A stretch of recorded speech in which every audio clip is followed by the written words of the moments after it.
Welcome, welcome to the GameChanger 00100 show. I am your host, GameChanger. All right, so it's been a while, but I am back and happy to be here. So I was flipping through YouTube, decided to come to the red pill sector for a bit, and notice a couple of things that I wanted to address. One, there's a new channel out there, and apparently it's like it's complicated. Maybe I could tell there's a black dude that's doing it, so maybe that'll bring a twist to it. I don't know. I only seen part of one episode, but he interviewed a couple of, let's just say, pigmented women on his show, and they were sitting on a bench. They had a couple of things to say. So decided to check this out, see what everything was about, see what I can learn from it. And I said, why not share this with you all good people?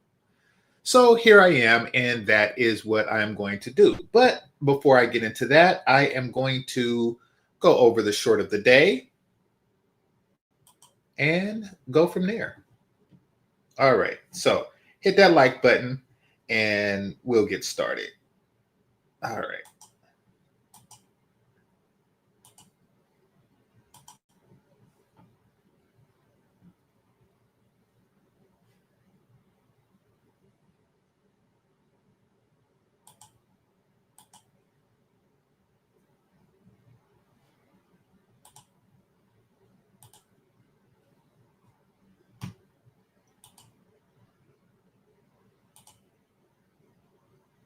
Shit, what was that? Is there a black person here? What did you just say? I said, is there a black person here? Do you have a question? Yeah. Is there a black person here? Chit, why are you asking that? Janice said there was one in here. Came to check. There's a white person here too. Well, I don't need one of those. Chit, please stop what you're doing. What's the big deal? I'm just trying to find the black person here. Well, you found her. Okay, you got her today. Okay, let me see. Let me set my sparkling down. Oh, here it is. Got it. Chit, are you saying is there a black purse in here? Yeah. Success. I like your haircut, Linda. Thank you, Chit. Chit, what was that? Is there a... All right. Pure comedy. I like how they showed the sister girl give a reaction. Like she was ready to go full attitude and all that. It did is like, oh, here it is.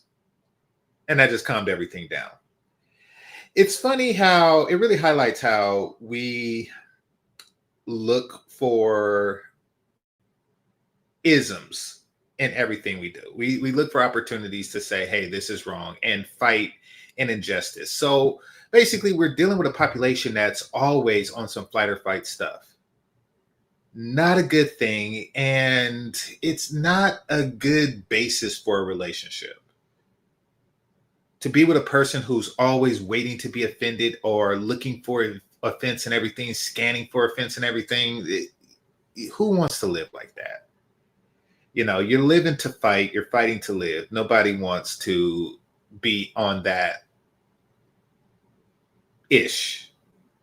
Let's just put it like that. Anyway, hit that like button and let's go to the next thing. All right. So speaking of the workplace, we're going to review another skit that takes place in the workplace with black people in it. Let me just remove that. All right. And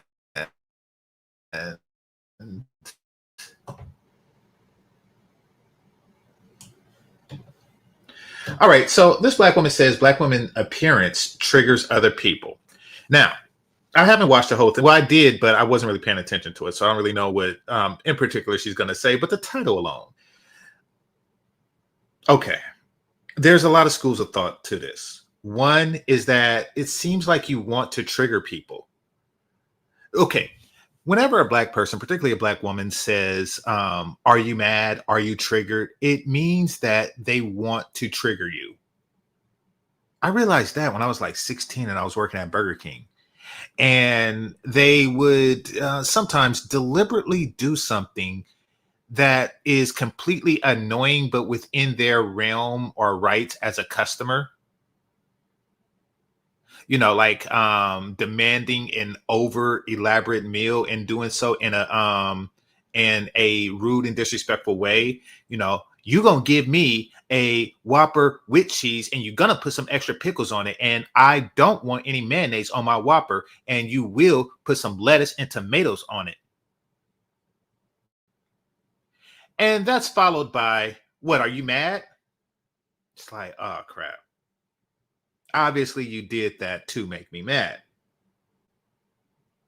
So when this woman says Black women's appearance at work is triggering to people, it means that she wants to trigger them, because negative attention is the only attention that certain type of women can get. Hit that like button. All right. But let's share the screen.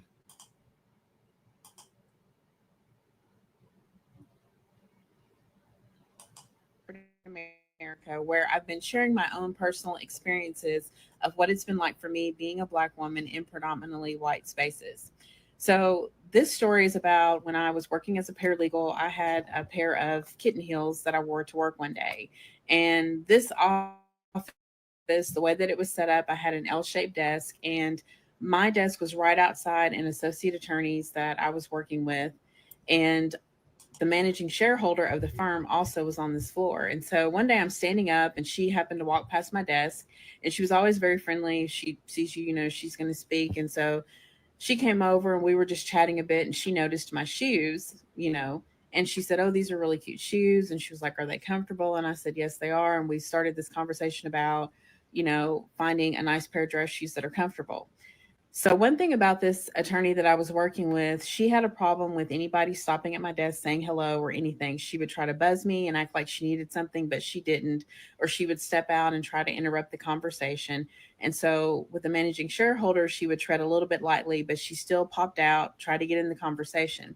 And so she overheard her talking about my shoes, and she came out and she kind of looked at them. And our conversation had ended. So I'm sitting back down. This attorney goes back into her office, and it's almost like she waited maybe a few seconds, and then she came out and said, "Oh, I forgot, I need something to go to this law firm the day outside. You can just walk over there. It needs to go now." And I knew she was just making something up, and it was she was just a very difficult person to work with, and I knew she was trying to do this because this attorney had complimented my shoes, and she wanted me to walk over there to drop off this paperwork. Well, the firm, the way that it was set up, we had runners. So they would come every 30 minutes to pick up filings, to pick up mail, what have you. And so I said, no, I pushed back. I said, I'll put in a request for the runner. That's their job. They can do this. And she, tried to come back at me and said, "Well, I need this done right now. Can't you just get up and do it?" And I said, "No, I'm not. I have heels on. I don't have tennis shoes, and it's not my job." I said, "This is what the runners are for. This is not urgent." Next thing I know, I found out later that she had went to the office admin and complained about me, but fortunately the admin had her number. So, she didn't take the bait or try to coddle her in any way. But I told her what had happened, and she said, "Yeah, I figured something, it was just a non-issue, but she tried to make an emergency out of nothing." But she did that on purpose because she was hoping I'd mess up my shoes. And so this is something that I've always thought was really interesting. As Black women, we take pride in our appearance and how we look at work, but whether we change our hair, we have on a nice suit, dress, pair of shoes, handbag, anything, it is a topic of discussion all day long. Wow.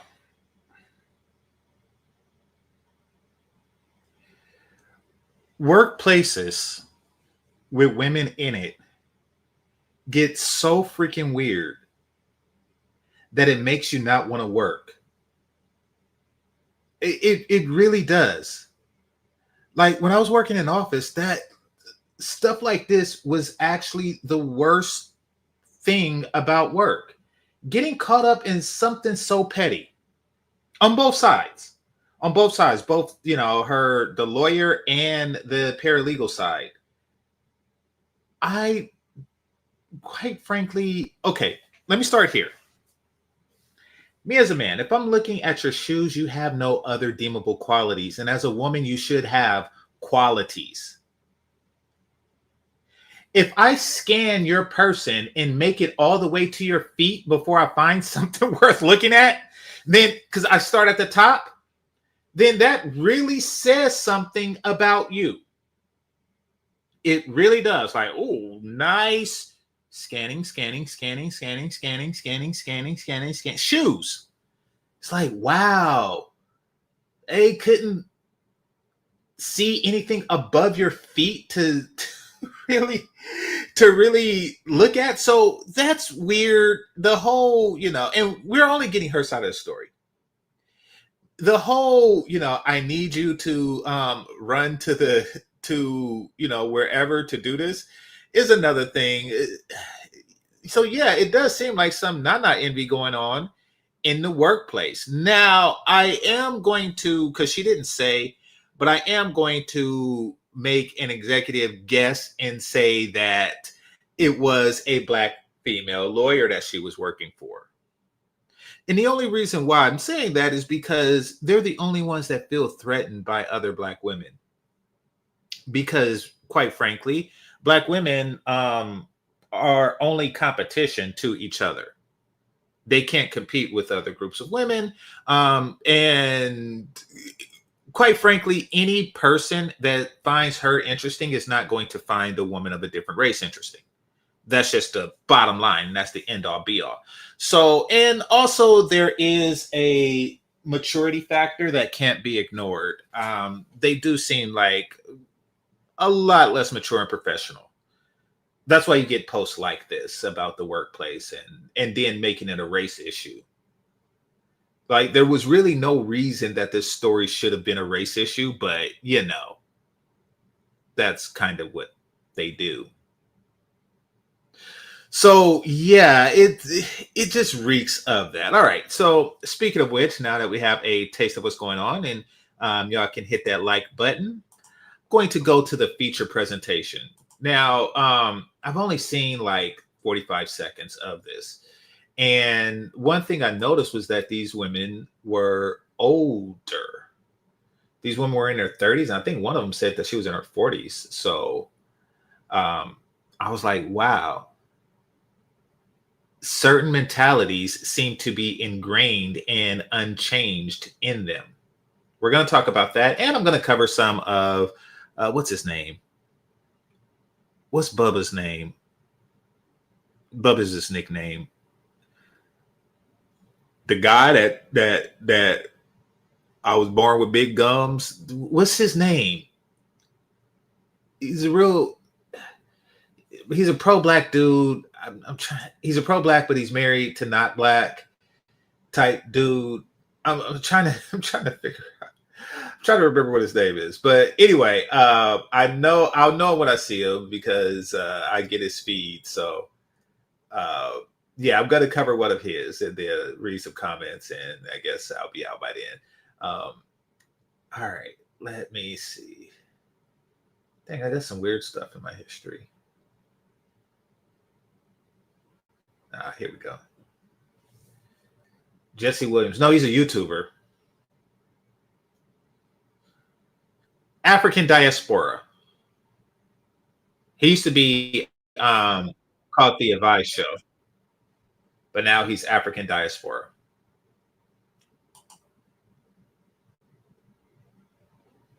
Okay. I'm glad that I got this still picture here because I want to share something with y'all.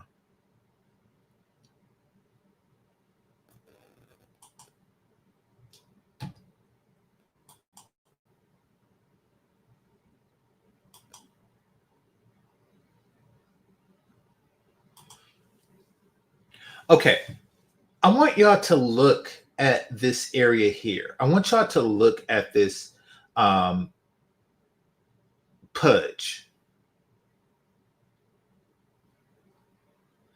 I want y'all to look at this pudge here. And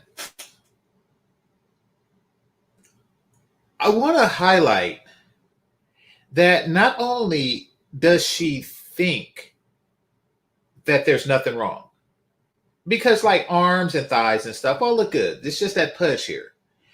She don't seem to have any concerns about it. You know, and that's because she's dealing with black men and we have a lower bar. And we also collectively, we also think short term. So is she effable now? Yes. Will she be effable 2 years from now? And the answer to that is no.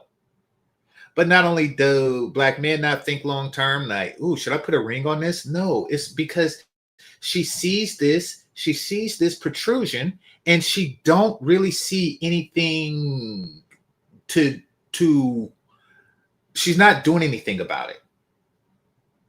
Basically, the way that she look is the way genetics made her. This is not the result of hard work. Meaning that when it really kicks in, when the slower metabolism really kicks in, she's not going to work hard. And I think this one is on the same thing too, but you can't really tell because, you know, she's still living off genetics. But let's dig into it, shall we? What is your name and what's your age? Hello, I'm Jasmine and I am 31. Okay. Hi, I'm Sonia. I'm the same age. Okay. I'm Nice to kidding. meet you. The first one was a lie, but you Well- came to the older crew. Okay, but that's good because I feel like the older women are a little bit more level-headed and great. Okay, so, all right. I was going to say something else about the pudge, but I'm going to say this first.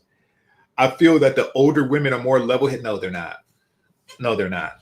If anything, they're worse because they have a lot more baggage. Now, granted, because we live in a time that's forcing women to get exposed at a very young age, or that allows women to get exposed at a very young age, they,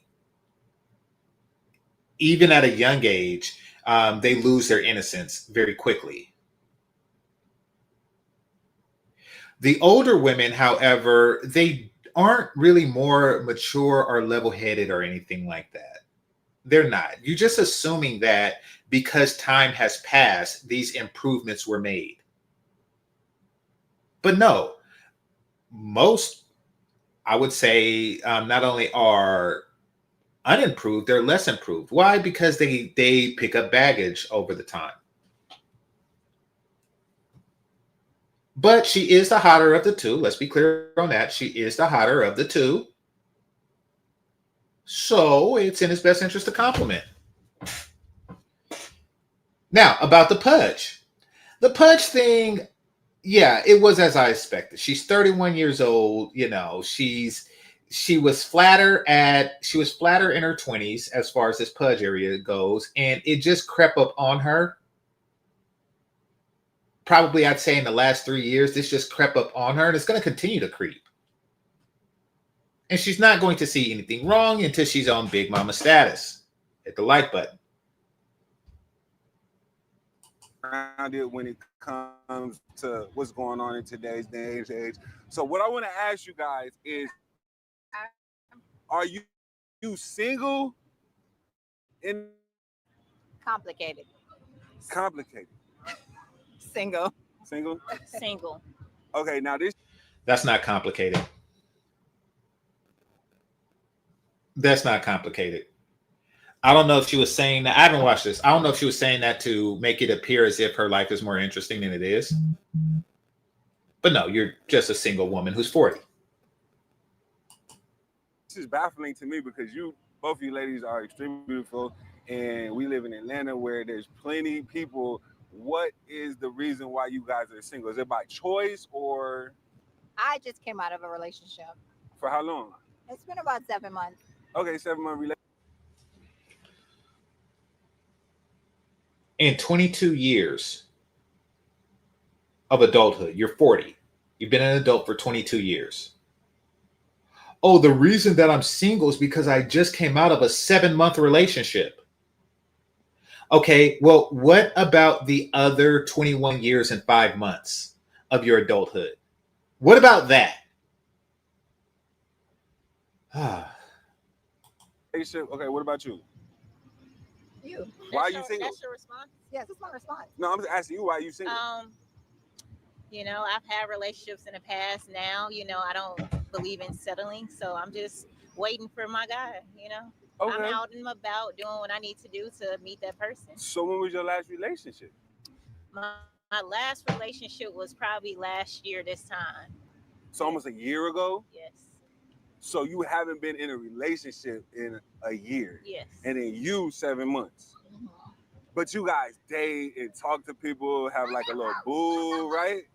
Yes. Okay, yes, you know. No, I did go He got it wrong. She was in a 7-month relationship. It wasn't that she was in a relationship 7 months ago, or maybe I got it wrong. on 3 dates. 3 dates in the last year? No. I recently went on like 3 dates with the same person. Oh, okay, But it didn't work out. You know? What is that accomplishment? I think some people say they're ready to be in a relationship, like especially men. Oh gosh. So she's wasting her quote unquote youth. She's wasting her quote unquote youth. If she were an athlete, if an athlete said that I spent the year between 30 and 31 not playing football or basketball or baseball or something like that, you know, people would say that that's an extraordinary waste. So to kind of as triage for that, she's saying that, oh, no, but I dated a guy 3 times in a row. Holy crap. Okay.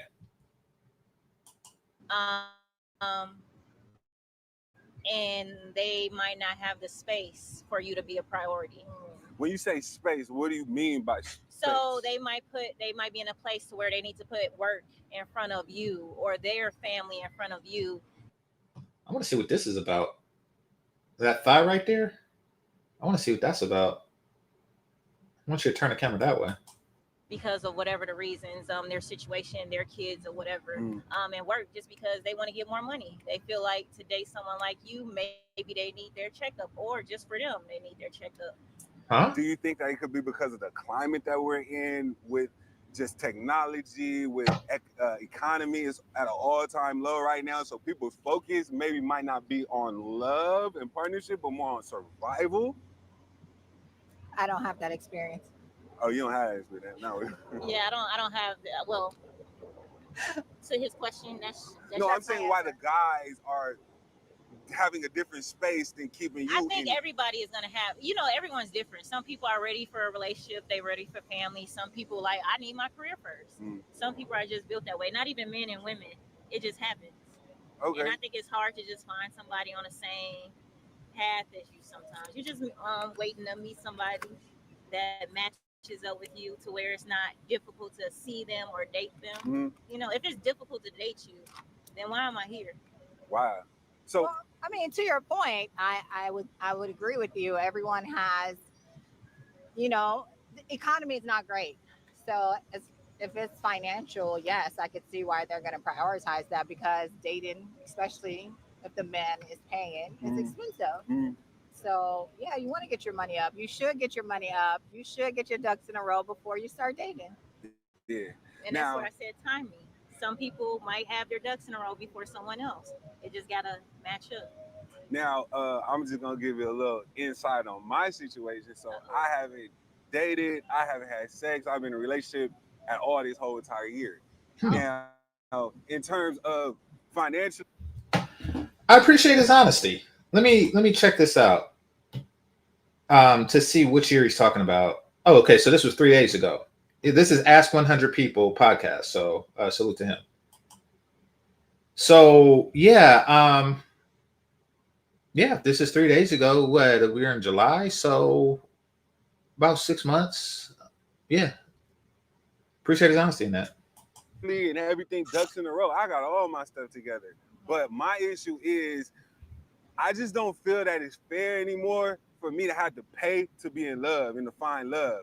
It's like I'm always making a sacrifice and doing this and overextending myself and doing this.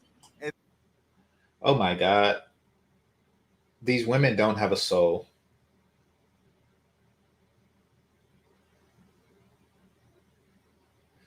These women don't have a soul. And he's about to open his to them. I'm looking at the expression on their face. And I'm thinking about the situation where she said, "Oh no, I just went on 3 dates." You see, ending any relationship in a dating phase, because she didn't sleep with the guy. Anything ending a relationship at that point is a net gain for the woman, and it's a net loss for the guy. Because he spent time, money, energy, and with no returns. She could end it at any time, and she did. It's like, you know something? I've taken up enough of your time, money, energy. I'm going to end it right now. And it's going to be for a petty reason. I'm pretty because the guy don't want it to end, meaning that those 3 times he put his best foot forward. So she had to find something. She had to find something wrong with his best foot to say, I'm going to end it now. And you're never going to get that time back. You're going to get that money back, but you're never going to get that time back. And I enjoyed myself. I got out the house. I got to do things. And yeah, it was all at your expense. So I'm going to start again. Then at the end of the day, like I really Look at her hand. She's aware of the pudge. don't get anything in return except for like maybe physical and then just a. So who hurt accompany you? me. Right. Who hurt you? Holy crap. I told you, no soul. No soul. See, women understand that men do not like for people to feel sorry for them.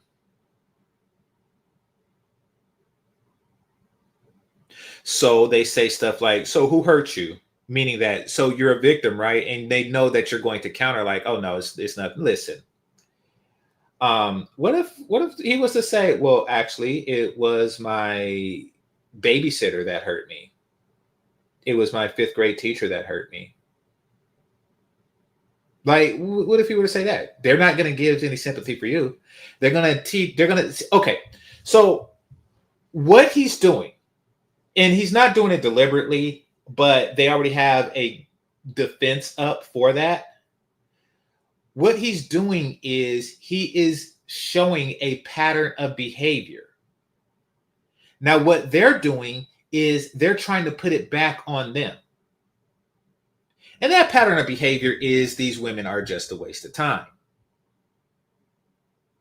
They don't want to reveal that, so they're trying to make it a him issue, or at least she is in the yellow. Nobody hurt me because I really don't.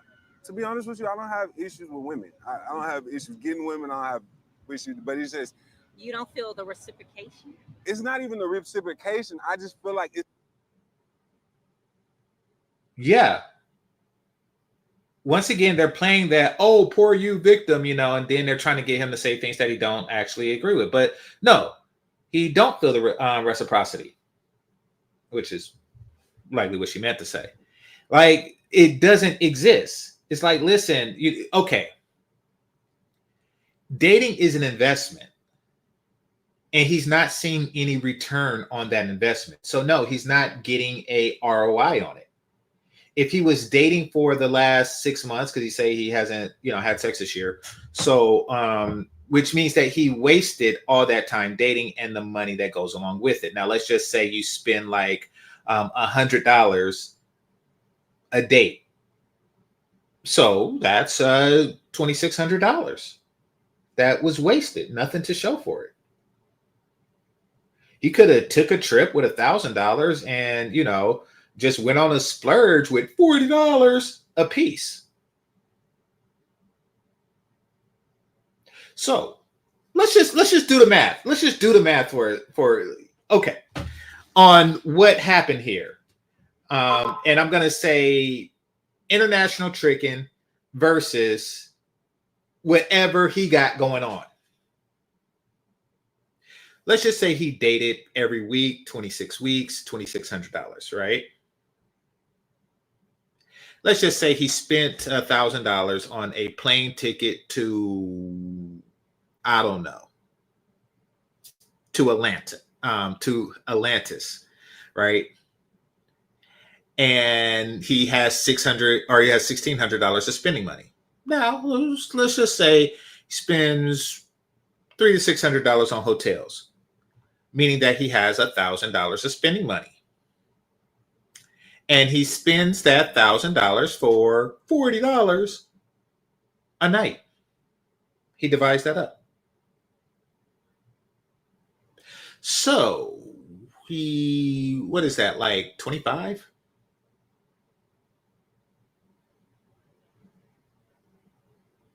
Yeah. Yeah, he could have slept with 25 beautiful women of his choosing, which is one for every week that he didn't sleep with a prod here. So yeah, it's a better investment. But what do I know? I bought a stove. So unbalanced how much a man has to do in today's day and age Do you for mean women. financially? What like where's the imbalance? Like everything, like attention. It's like I always gotta make an Say good initiative. morning. I gotta do it. If I'm having a bad day and she's having a bad day, it's like F my bad day. I gotta make sure. No soul. No soul. This man is opening his soul to a woman who doesn't have one. Her day is good, and it's just too much of a hassle. She's aware of that pudge. She's hiding it. Or she's hiding it the best she can. In today's day and age, when the women aren't the same anymore as back in the day. So You were back in the day? well, I wouldn't say I'm back in the day. Well, I'm 40, so I'm older. Okay. But when I was growing up, women covered up more. They didn't smoke weed. They didn't cuss. I'm used to a different type of woman than this day and age woman. Then on top of that, you got social media and technology that I can instantly see every type of woman swiping on my phone every day. So now I'm getting kind of desensitized and I'm seeing so much. So if I go on a date with a girl, one thing goes wrong, I kind of like, I don't like her. And then it's on to the next. When I feel like technology has made everybody too available and too instantaneous. When back in the day, when I was growing up, going on a date really meant something because we didn't see people. Okay, so first of all, it does seem like he's doing as I described, and that is he's dating regularly with no success. Meaning that he's been spending time and money in the last 6 months with, no success. Somebody said success, I mean sex. So yeah, and they don't care. Let me tell y'all something, fellas. Just like these women here don't feel obligated to give him a BJ or even an HJ, you're not obligated to give them your protection. I mean, you can if you want to. But if you see them getting beat on the street, you're not obligated to them. Why? Because they have a problem that they can't solve because they are female. And you can solve for them because you are male. Same as if they were on the side of the road and they were trying to put, how somebody's car is messed up and they try to push and steer at the same time. So they got one, they're in the car and they're trying to like move it with their leg while steering at the same time. And if you're a man and you could do, I don't know, like 50 push-ups, it'll be no problem for you to just say, go ahead and get in the car and steer, and then you push and solve the problem that way. You can do that, but you're not obligated to, just like they're not obligated to say, oh, you haven't had any this year. Well, you have 2 of them right here, so go ahead and have one. See, they don't do that. They want free, provisions and protections, and just like, okay, what do we get for free? Nothing. Yeah, but we didn't see people at the instantaneous rate that we do now. So I feel like the fact Yes, that we do. have access to everybody, we see people all the time. We're swiping. I can go on Tinder, on like a Tinder app, and swipe 50 girls at once and see Please don't everybody tell in me my you're doing circumference. that. Back in the day, I couldn't do that. So But if why I does met it somebody, matter about that one person? Right. Why does everyone back in the day they still had other people around to get your attention? Why is someone else's attention the issue? You get me? Why is paying attention to someone else the issue? Okay. Like I said, she's just trying to put it back on it. So basically, he's stating that he wants something, and they're saying, why do you want that thing? It really doesn't matter what he was saying. Like, he could have said anything. They said, why is that the issue? Why is it that you want that? Why is it that you expect that? That's what they're getting at. But no, what he really means to say, and what he's kind of like angling around towards, is that, listen, your attention span is trash. You don't value men because it's easy for you to find another. He's putting it on himself, but really it's them, because it's a lot easier for a woman, in this Tinder age, in this Tinder day and age, that for them to say, I can have another you in a minute. It's easy for them to say that. Which is why I don't even recommend going on Tinder, because that's the mentality that you're going to come across. It's like, oh, well, I know that you invested in this date 3 times, but I have infinite options that I can explore, and I don't really respect your time. So I'm going to just swipe to the next because I didn't like the shoes that you wore on the 3rd date. Or I said Kevin Samuels, and he's like, yeah, rest in peace. Like, oh, I can't believe you said rest in peace to Kevin Samuels. See, because they haven't invested anything, not even time on a Tinder app, they don't really see they don't have anything to cling to. They don't see any value. They can leave at any time. it's like It shouldn't be about technology and distractions and stuff like that. You should still be able to pay attention to that person. you're right, but it's when Like, you paid attention to the guy that you left after 3 dates? Okay. Only that person. You're right. I just feel like us in a society, it's the access thing. So this is the best way I can make an analogy to make it make sense. Your turn. Women in today's day and age, I'm pretty sure every day y'all wake up, when y'all come back home, there's probably about 5 or 10 guys who tried to holler at you every single day, right? Yeah. Yeah. Or Give or take. so if you were a girl and Okay. I'm glad that she said that. I'm so glad that she said that.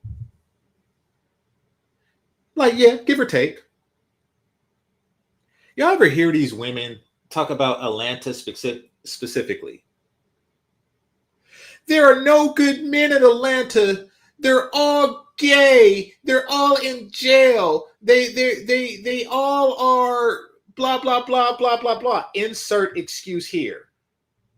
But really, chicks like this, yeah, 5 a day sounds about right. So really, on any given day, 5 single guys will come their way. And the women who are making these false complaints, they're just wanting it to be 10 or 20 or 30. Not because they actually plan on dating any of these guys, just like she's not. Like 5 guys a day, and you're still single. Okay. And you have been since you were 18. You've been a single adult since you were 18. Like, so yeah, 5 guys a day and you're still single. They just want more attention.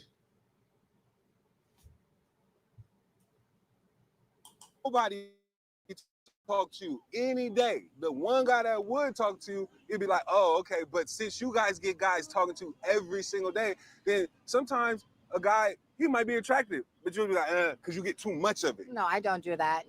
You could tell me I'm pretty. It could be the same people, 10 different people, women, men. I'm still going to take that compliment. But you're different. Oh, wow. you taking a compliment means nothing. What he's trying to say, what his brother's trying to say, shout out to him.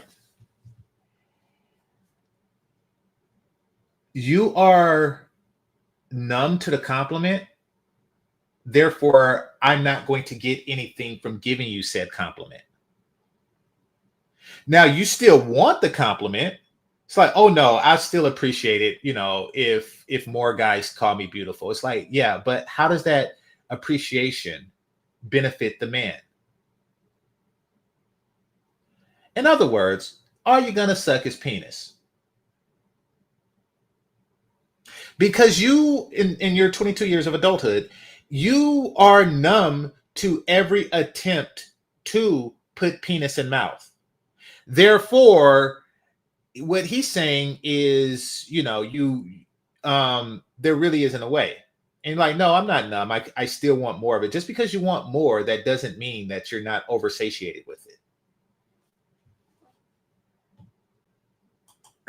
Not a lot of girls think like that. Maybe it's how.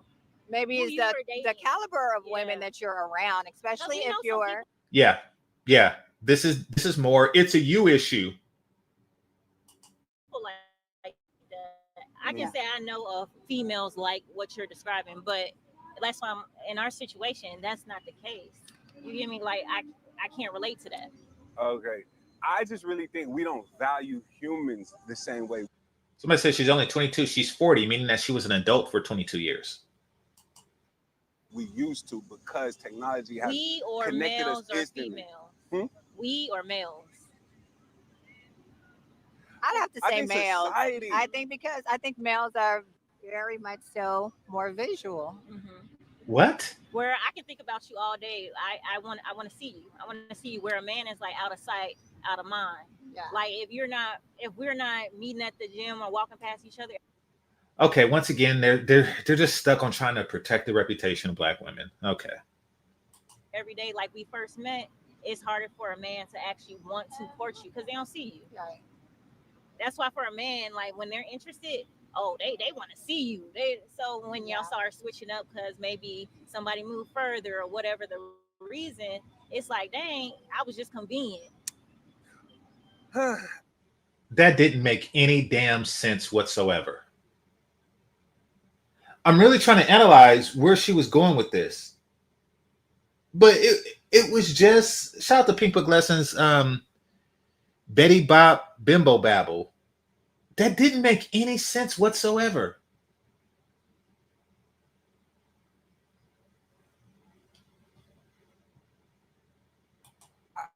I hear what you're saying, but the issue is the last 3 girls I talked to, I really, really, really, really liked so much.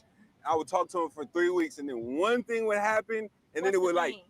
But it sounds like a you issue. No. The last girl I was dating for 4 weeks, we talked every day on the phone for an hour every hour or two every day.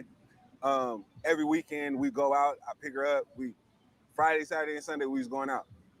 After week 4, she asked me to pay her cell phone bill for $150. And she kind of got. Well, all right. Now, keep in mind, he admittedly haven't had sex this year. So what that means is that in those 4 dates, which he was spending time and money on, in those 4 dates, he wasn't having sex, meaning that he didn't benefit. And then she's like, so in addition to the money that you spent to not have sex with me, I want to up it some more. I want to increase that. I want you to give me an additional $150. And they are laughing. They just find this hilarious. Now, I will bet you a super chat of some sort that they're going to somehow side with the woman and say he's wrong somehow. I don't know how, but trust me, that's what they do. Weird with me when I asked if she was gonna pay me back. She was like, because the night before you was just gonna have to move on, man. Yes, Like, exactly. She was You using did the right thing. Yeah, like, but it's interesting because the whole 4 weeks it was great. I really, really liked her. She cared about me and everything. So I wouldn't say she was using me. not using She you, just but got comfortable enough to say, "Oh, he really likes me. Now I can get him to do something for me." But is that not okay? No, that's not okay. So did you set that boundary ahead of time? There you go. I actually thought that they were gonna side with the chick, and I was gonna owe a super chat or something, but nope. There it is. Did you set that boundary? It's your fault for not setting that boundary. It's your fault for not, when you first met her, saying, "Don't ask me for $150."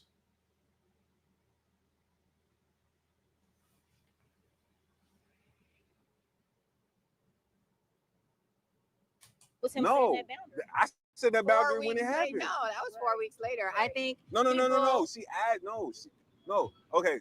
I see what you're saying. I know what I'm saying is you're talking to this person 2 hours every single day. You're hanging out with them on a weekend. A month What later. what kind of conversation are you guys?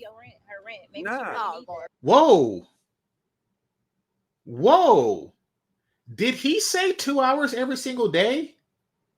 Or is that just what she expects before dumping a dude? 2 hours of a man's time? 14 hours a week? Okay. Let's just say that you are a hourly employee of any type. 14 hours a week of time and a half that's now tax-free is a lot of money. No, if you make $10 an hour, that's a lot of money. You know, because what is that? $140 plus an additional $7. That's $210 a week. That's almost an additional $1,000 a month.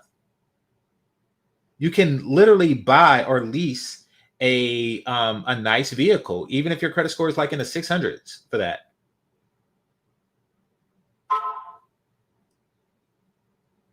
I mean, at least which I wouldn't recommend spending money on, but at least you would have something to show for it.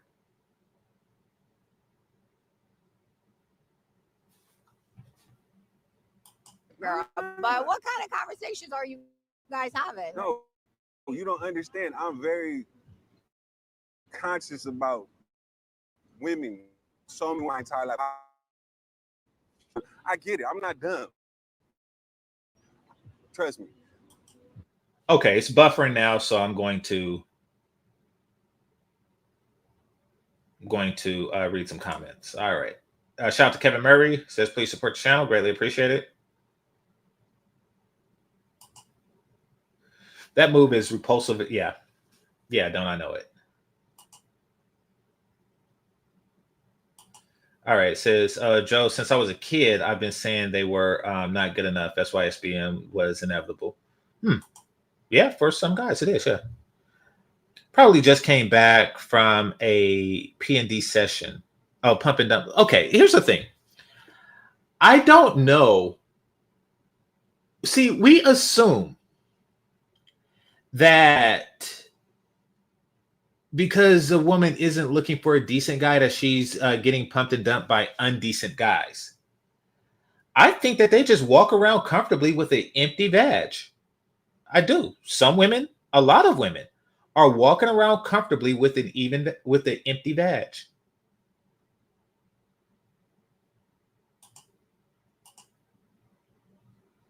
She looks like she has a lot of serious body odor. Maybe. I don't know. Your gut isn't out of mind because it's in my sight. Yeah. Well, she had her arm over it. She was hiding it. She understands that she's going through changes, but men are not worth it enough to her to do it. Scarcity equals value, and men are not scarce. So, she don't see the value in doing that.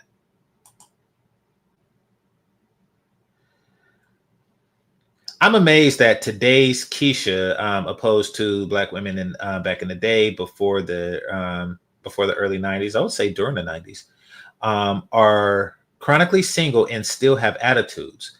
They don't learn from their mistakes. No, because they don't feel that they're making a mistake. They feel that society's basically they have a plan and they're going to stick to it. It's kind of like, say if the GPS is telling you to go a certain direction.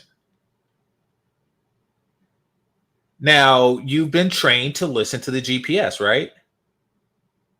However, you see in that direction that something bad is there. And you just keep driving towards it. You just keep driving towards it. And they say, you know, continue straight. And you just continue straight. It's like, no, you have to change it up. They do not have that sophisticated of a program to actually change up their mating strategy. They don't. Their mating strategy is as simple as, you know, inducing scarcity in a population, and in this case, the population is black men, inducing scarcity into the black male population, and therefore making yourself more valuable to them. Now, the biggest threat to this is when a black man leaves. That's why they get so upset. This one right here just admitted that, oh, how come it's not showing? Hold on. The one in the yellow just said that I reject 5 guys a day. But let her see one guy with a white woman. And it's like, oh, they're leaving us for a white woman. You leave 5 guys a day for nothing. You leave 5 guys a day for an empty box.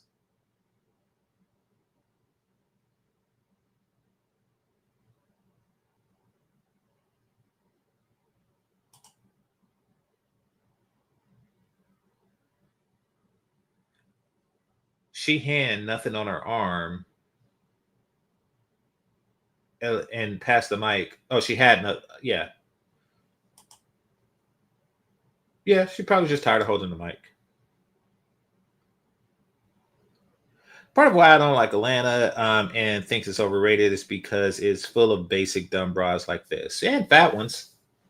Like, I happen to know that Atlanta is full of fat chicks, and that is because fat California women go to Atlanta to feel more comfortable.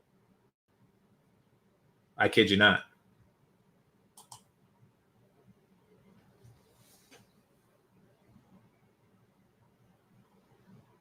Okay, let's see. All right, I'll read one more of these, then I'll get back to it. That's why men of substance need to either date Becky's, Ling Ling, and white Latinas. Well, they definitely need to open up to the possibility of it, because what you're gonna find here is that women, because of our loyalty, basically these women are spoiled by loyalty.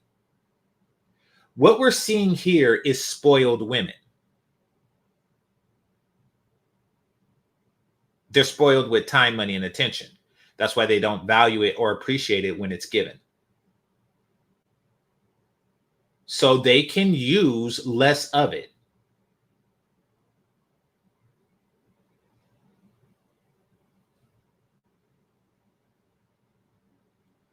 All right, so that was the last one. I'll read some more later. Everything was perfect. Everything was great. Until she asked you for some money. So why did you give it to her? I didn't give it to her because, first of all, she had been unemployed. Did you give it to her? That's them trying to put it back on you or on him. Employed for 3 months. So you were hoping to get paid back, so that's why? No. Basically, I question myself is, why am I even talking to this woman if she don't got a job? But the thing was, the job she previously had, she was a bartender in Atlanta. She's making $2,000 a night. So I understand she got savings. I understand that. I got homegirls that make crazy money bartending. You don't know she has savings. So the When first, I bartended, I did not save She might be living in a $2,000 apartment. Yeah, like, right. no, okay. So check this out. This is Okay, this is weird. Women don't math. He said $2,000 a night. Now there's 30 nights in a month. Yeah, y'all do the math. So, and of course, this is an exaggeration, but you know, she's clocking like $60,000 a month. And her response is she might live in a $2,000 apartment. Okay, what about the other $58,000? What about that? So yeah. But I mean, even if she was, they don't see any reason for a woman who makes $60,000 a month to have a savings. Because they know that women can spend $60,000 a month.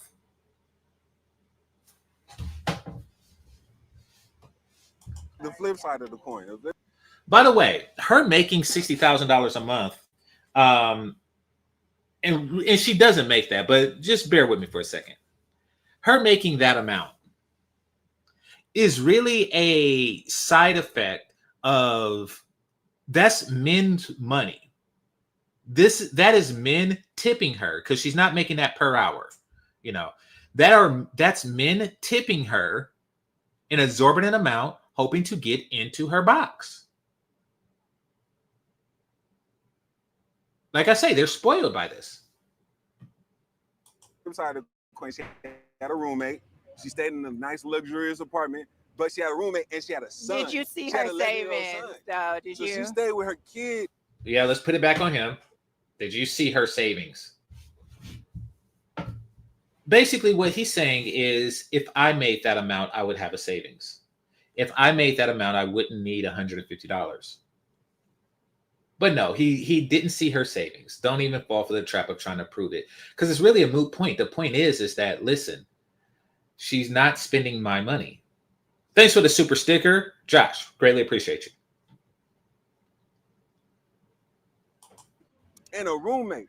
And so for 3 months, she had got fired from her job. And it was not just a regular bartender. Now she was bartending at a strip club. Mm-hmm. So it was $3,000 a night type job. Yeah.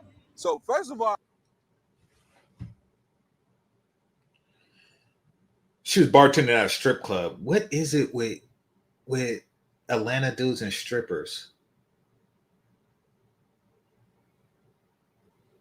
No, I doubt that she made $3,000 a night, but I don't know. Atlanta is one of those places that's reputed for strip clubs. I think it's Atlanta, New York, and Miami. That's just like notorious for strip clubs. But even then, I don't think that it's $3,000 a night. See, women over exaggerate how much money they make. And they do that so they could sell themselves to you at a premium.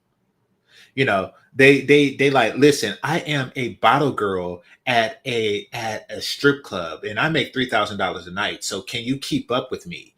Can you afford me? That's what they're doing. But really, she's not making that. I was hesitant even. Now, I wouldn't say that to these chicks because they like, well, how do you know she's making? Because that's stupid. Talk to her because You should go with your intuition. yeah, your environment that you work in trickles down to who you are. Sometimes. And I get with a girl, my environment, because I'm a drug dealer, is going to affect our relationship. But that is an extreme. You're talking about an extreme situation. Apply that across the board. No, but He's not applying it across the board. You see, I told you they're going to try to stop you from the pattern recognition that naturally is going to occur in this situation. He didn't say anything about across the board. This is just their version of not all, because they want you to be set up for the next hustle. I apply the environment. A strip club environment is just as hostile. I still say no. That is not for everyone. That is not does not mean it You changed went who and you got a are in an girl that environment. likes fast money, and within a month she needed fast money from you, and you got upset and turned off. I mean, you just going for the wrong type. Right. But I've dated plenty bartenders before that weren't like her. I get it, but you still with them? Nope. Okay, you got to try something new sometimes. But like it's Stay at every the girl. bars. But it's every woman I've been dating out here recently in the last 2 years. Yeah. And I See, it's all about you. It's all about you. You need to date somebody different, meaning that you need to keep trying Black women until you find one that is going to set you up for the long con. That's what it is. You see, the whole once bitten, twice shy thing, they're like, no. You shouldn't learn from past mistakes. You should continue to make those mistakes until something happens to your favor. take it now. I do have to say something. Where do you date? I was married for 8 years. Okay. Prior to that, so I got out of a real strong, committed, legit relationship because I do media and I turned into a celebrity and a superstar, and then she started moving different. And I told her about herself, and she was like, you know, it's just for the internet. This is not real, but I don't appreciate that. I'm your husband. Like she I don't down need you. Okay, I got to give Dude some pushback. Really? You're a superstar? I do media? Dude, you're behind the camera. You're behind your own damn camera right now. Ghetto superstar. That's what you are. You go on podcasts and be talking about your coochie in front of other dudes because they don't know you're in a relationship because you're. And you So, married? yeah, so it was a whole bunch of stuff. So I had to walk away from that. And basically, kind of, I don't want to say restart because I haven't really been the same. Because when you're in an 8-year marriage and you get out, you don't even look at things the same way anymore. So how do you view it now? Why is she constantly picking at herself? You said, say it again? How do you view relationships now? I just told you. They bartenders. So he like them, like you like a quick relationship? No, I don't like a quick relationship. My mom and dad were married my whole life until my dad passed away. They were married for 36 years. I only know my dad treated my mom with the ultimate respect. Every girl I'm with, she thinks me as like, oh my gosh, you're such a good person because Did your dad take care of the household? he was a man in the house. He paid the bill. My mom was a homemaker. Okay. She did everything. You And think then if there she was a needed $150 when they first met, That he would have gave it to her? Yeah, he would or he would have been like, "Nah, I'm out," because Wow, who's interviewing who here? This is weird. you asking for too much. You asking for fast money, and you don't have. Well, it depends. Back then, women were different than today's women. You I'm telling cannot say all women are different. now I'm You saying can't men say are all different. women are the same. We No, can't say we all men all are are different. I get that. And so, But at the end of the day, Not all. Not, oh gosh, I can't stand an not all argument. you said your dad took care of everything. Yeah. Somebody that you watched in a relationship for 36 years, Mhm. you had a Right. great example. Mhm. And then you said within a month, within 4 weeks of talking to knowing somebody she didn't every have a day, job. knowing she didn't have a job, she asked you for only $150. She asked you for $1,500. Right. You got upset at her for Who's this? Who's this? Pass the mic. Whose legs are these? Pan right. wanting what bill. no. I didn't get upset. There's a difference. No, he was worried no, that he didn't get his money back. No, 'cause she didn't have a no. job. This is what happened. She texted me, hey, I'm so sorry that I have to do this, but my phone is off and I need $150. I said, okay. Okay, Cortez says they're going to use his dad's situation to blame him. Worse than that, they're going to try to say, why are you not like your dad? After he just said modern women are not like my mom. They want you to continue to behave like your dad did.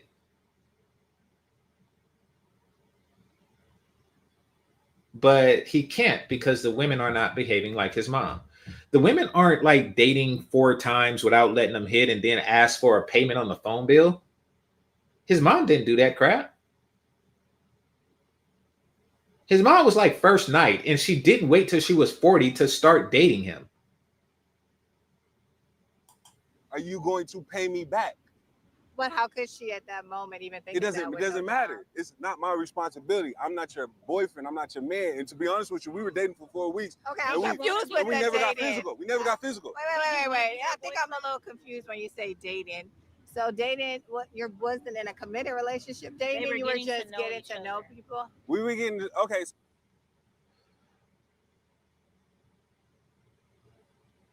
That was a dumb question. That was a dumb question. He just said they dated 4 times. When would they have time to be in a committed relationship? What committed? So, like, did the committed relationship begin after the first date?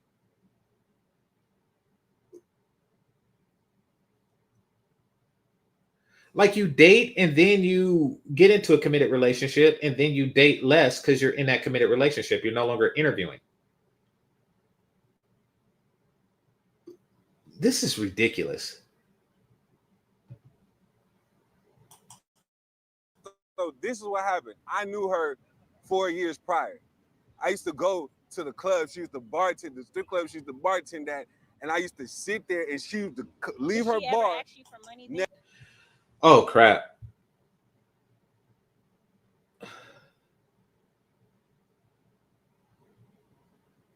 I'm not from Atlanta, and I'm not from Miami, and I'm not from what was the other place? New York.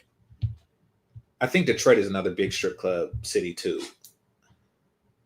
So I really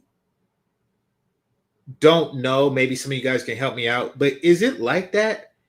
Is strip clubs like Cheers? Is it like Central Perk on Friends? Is it like that diner that they hung out at on Seinfeld? Is that the spot that guys just go to hang out all the damn time? Because I could tell you, here in Cali, they're not popular. In fact, I wonder how they even stay in business, to be perfectly honest with you. And I've been to like 5 at most.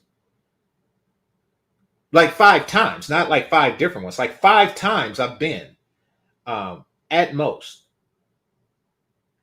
So I'm wondering, like, in these places, is that just like the hangout spot? Is that just a kick it spot, or is he an outlier in the sense that, he kicks it at strip clubs so often that he is making a residual relationship with the bottle girls? Because it's expensive.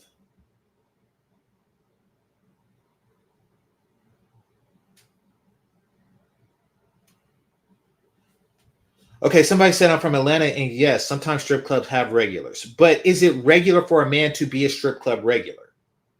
Because every place has regulars, But is it regular for a man to be a strip club regular? Like, it would be regular for a person to be a hookah lounge regular, or a pool hall regular, or a bar regular.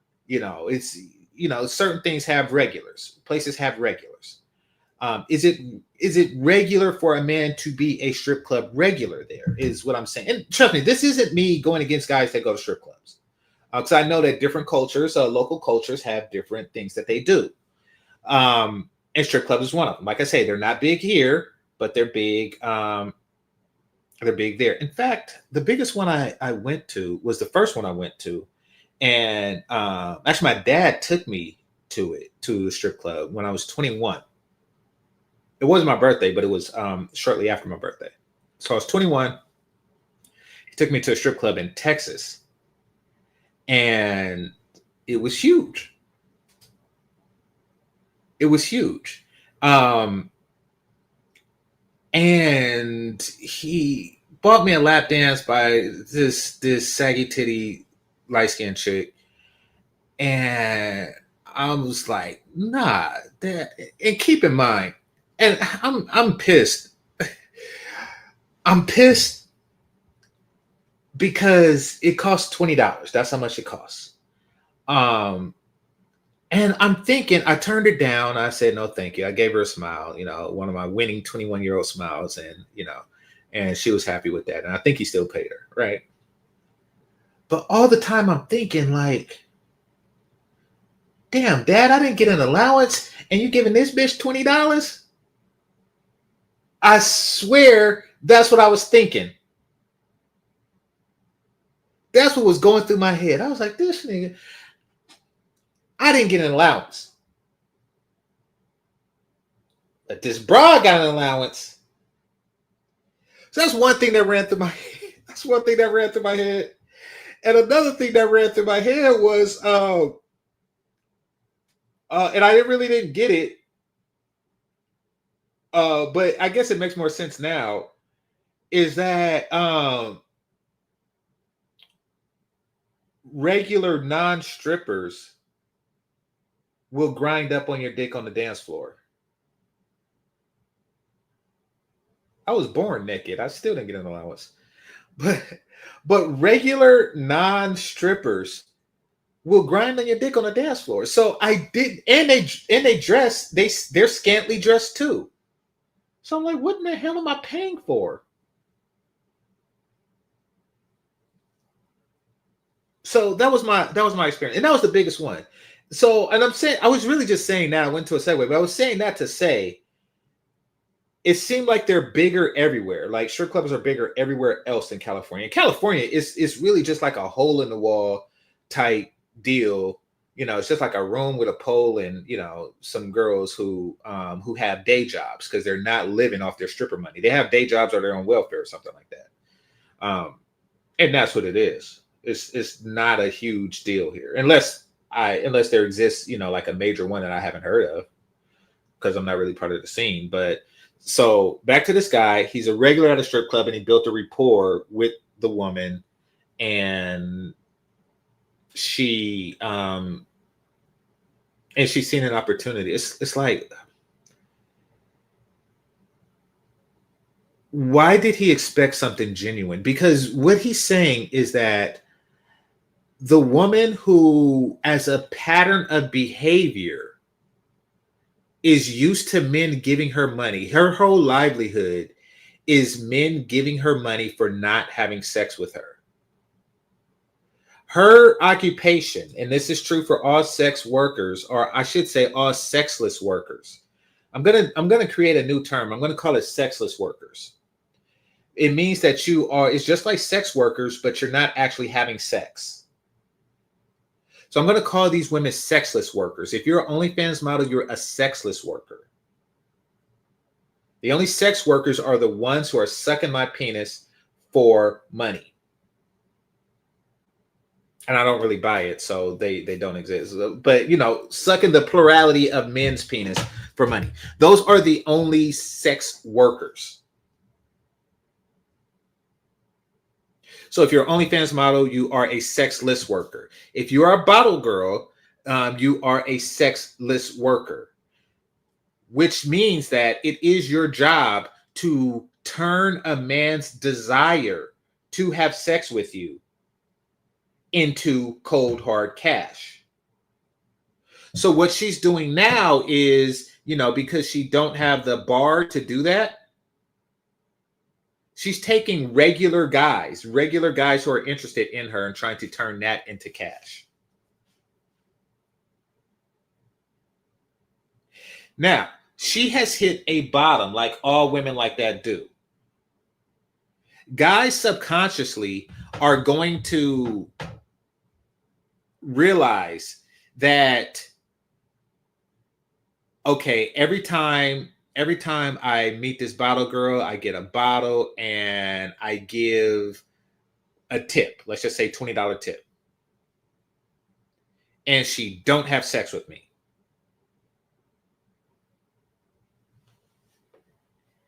And after a while, they're just going to stop tipping as much because, they're used to seeing her. And somebody say strippers are sex workers. Not if they're not hoeing. I have been in strip clubs where the girls will ask you if you want to pay to play before. No, if you're a stripper and a hoe, then you're a sex worker because you're a hoe. But if you're just a stripper, then you're just a stripper.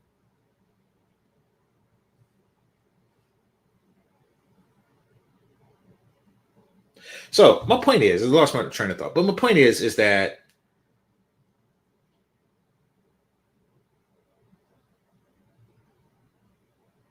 don't spend the money on women who are avoid spending money on women who are trying to monetize, because there's a lot more of these women now who are trying to monetize a man's desire to have sex with them.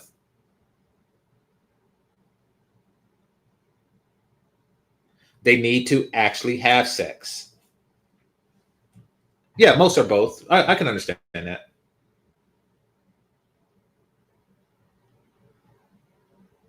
Ever. So now that y'all been talking on a serious level and you've known her or you hung out with her and she never asked you for money.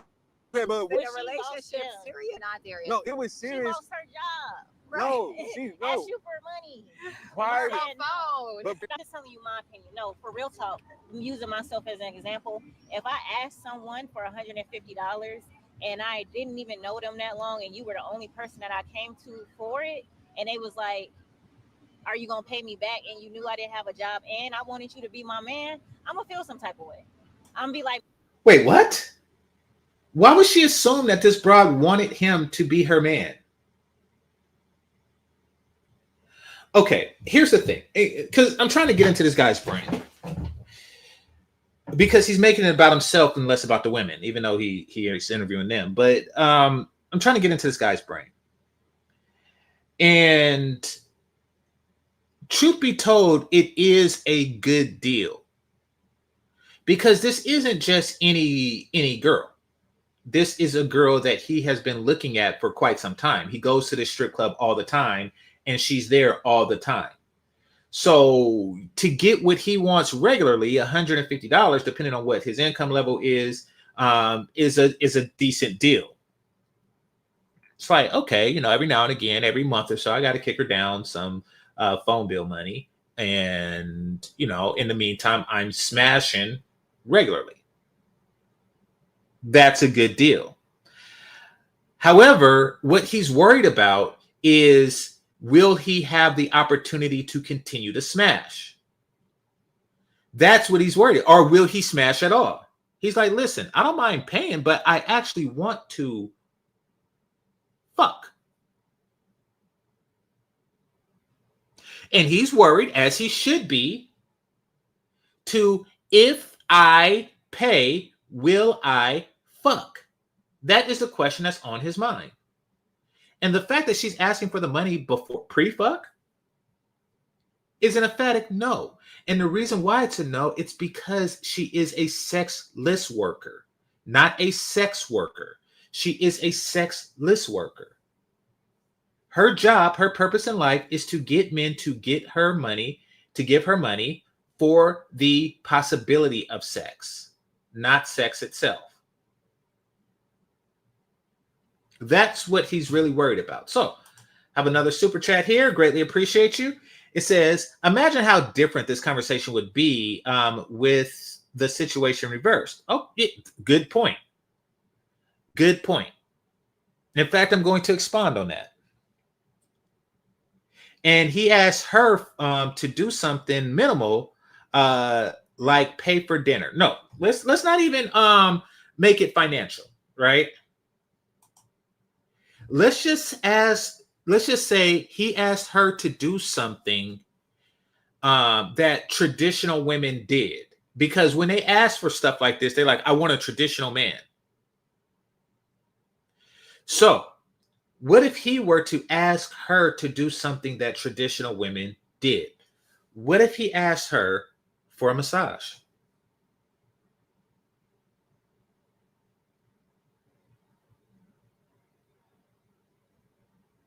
What if he asked her for a massage?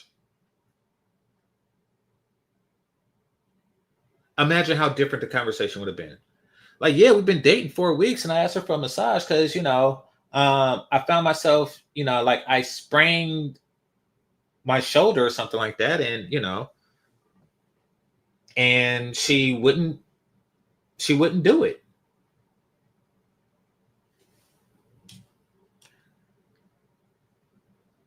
But also, there exist guys out there who live off women. Now, these guys, by most women's standards, most modern women's standards, are broke, dusty, et cetera, et cetera, et cetera. And they give all the advice in the world to leave that person. So yeah, if the situation was different, the results would be different. Thanks a lot. Long live the king. For the super chat. Maybe this isn't the guy for me because I'm down bad. I'm asking for phone bill money, and he basically embarrassing me. Not saying that you probably felt some type of way about being asked, but on her side, she like, I used to make bank, right? You said she used to bartend at strip club, bank every day. Now she asking you for $150, and you saying you gonna pay me back? Yeah, I'm only gonna date those very traditional men. Yeah. So Yeah, but you gotta understand this. Prior to us dating, I'm just saying I would have walked away if I was her. But you weren't in the same predicament. Let me give you the parameters. When I met her, she was 3 months without a job before I met her. This is before we started dating. Then we dating a whole month, and I'm trying to tell her like, yo, you gotta do something. You have a kid, you have this. I'm saying she's not being responsible. How you just out here willy-nilly with no job, but you got an 11-year-old kid? That's irresponsible. She outside or something? Yeah, she doing everything normal. Oh, it's like spending money still? Yeah, she going to clubs. She's still doing everything because you know why? She got other niggas on the side that's paying her stuff. And you didn't want to be one of them. I'll never be one of them. Okay. Now both of y'all gonna move on. But why in the hell? I'm hoping for his sake that he's a God-faced dude. Why in the hell would you think that you're different?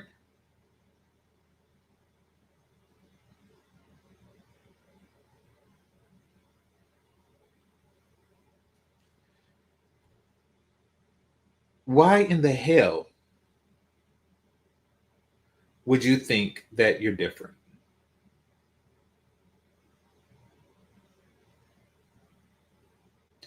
The stupidest species on Earth, as far as a gendered species goes, a gender of a species go, is the male black widow spider. Is the male black widow spider the stupidest species in the world? Of course, you can't really measure intelligence in insects, or arachnids, excuse me. But nevertheless,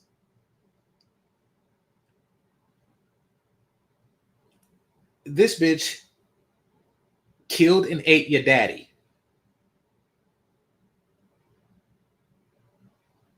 Before you were born, she killed and ate your daddy. All of your dozens of sisters just go around killing and eating niggas. You know of a homie that got eaten. And then you walk up to a black widow spider and you say, ooh, nice ass. I'm going to get some of this. While she has a dead male black widow spider in her web as you speak. But I'm different. I'm handsome. I'm tall. I'm different.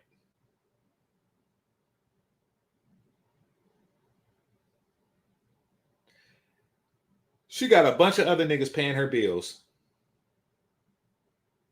And then when she asks you, hey, I need you to pay this bill, like, oh my gosh. What do you think this is? What do you think it is?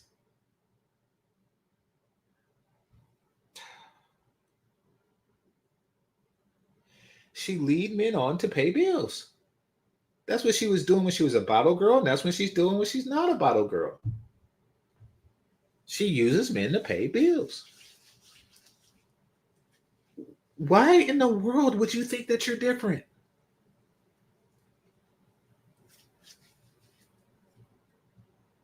What I'm Because she don't mind. She don't mind somebody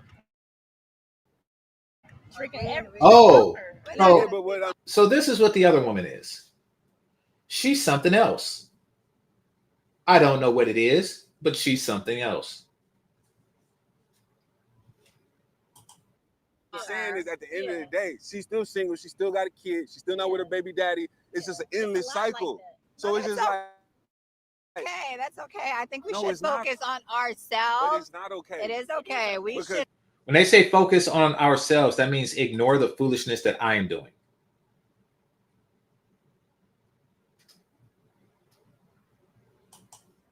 focus Consumers on were supposed to be ourselves put- and not on what other just move people on to decide. somebody that's Yeah, more on to the aligned. next. We can't You see? Female Black Widow spiders. We need to focus on ourselves. No, ignore all the other Black Widow spiders that have eaten their male suitors. Ignore that and focus on ourselves.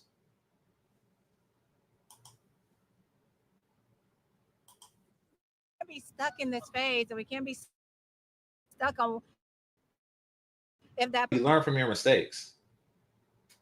person. Let's move They on. don't work out Get no to more. know Like, that let's face person. it. Move on. Get to know that person. Move So- on. so- I mean, so how can I else ask you're gonna you- find your person? So I'm the one at fault in this situation. Yes, because you're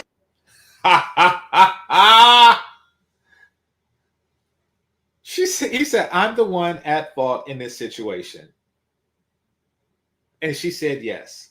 No, even if you're naive, which in many ways he is a little bit, but that's neither here nor there. If you are taking advantage of a naive person, then you are at fault for taking advantage of that person. If I walked up to a person that's naive and I sell him a bottle of water and tell him that it's invisible fish in it, and he buys it for $10,000, I would be an asshole. I would be a bad person. I'm a hustler. I'm a scammer.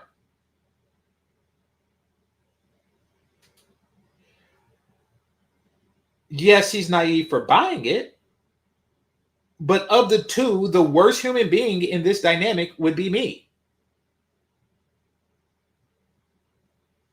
If I were a person who, those telemarketers that call the elderly to trick them out of if I was that person on, what's that? It's called The Beehive. What's that movie? What's that movie with Felicia Rashad? That was a good movie too. The Beekeeper. Is that what it's called? The Beekeeper. Let me see. Yeah, The Beekeeper with Jason Statham. So, quick spoiler on The Beekeeper. And this is a part that's in the beginning. So, some guy calls Felicia Rashad, and who's an old lady. She's an old lady now, and she had like control of this charity pension fund or something like that.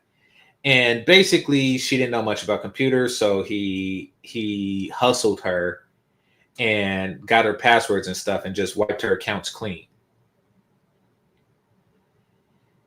And that triggered Jason Statham to go all Jason Statham on him. Nobody said that she was naive or anything like that. No, you are an asshole who go around scamming old ladies out of charity monies. You're a piece of shit, and you deserve to get Jason Statham.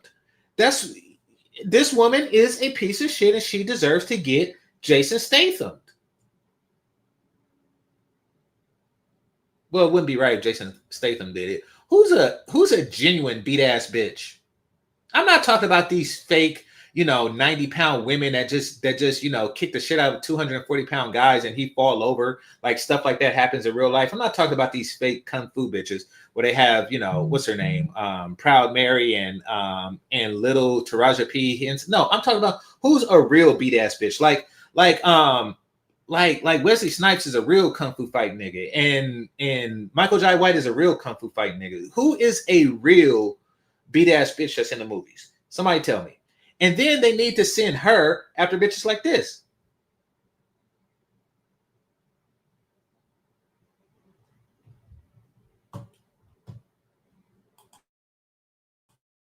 Still stuck on it, and you're still applying it to everybody.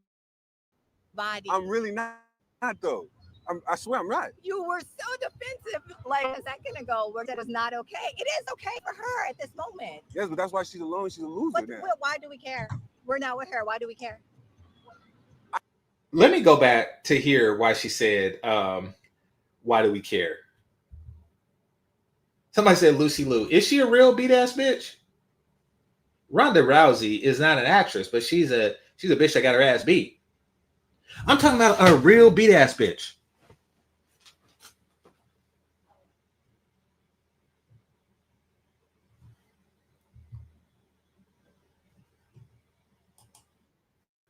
Like, that was that person. Let's move on.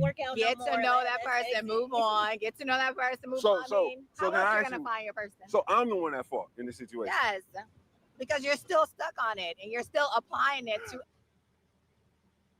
Damn it, bum. What's a beat ass bitch? A beat ass bitch is a bitch that beat ass. The fuck kind of question is that? When was the War of 1812 fought? What kind of question? What's a beat ass bitch? What else would it be? What else would it be? What else would a beat ass bitch be other than a bitch that beat ass? What the hell? Damn it, bum.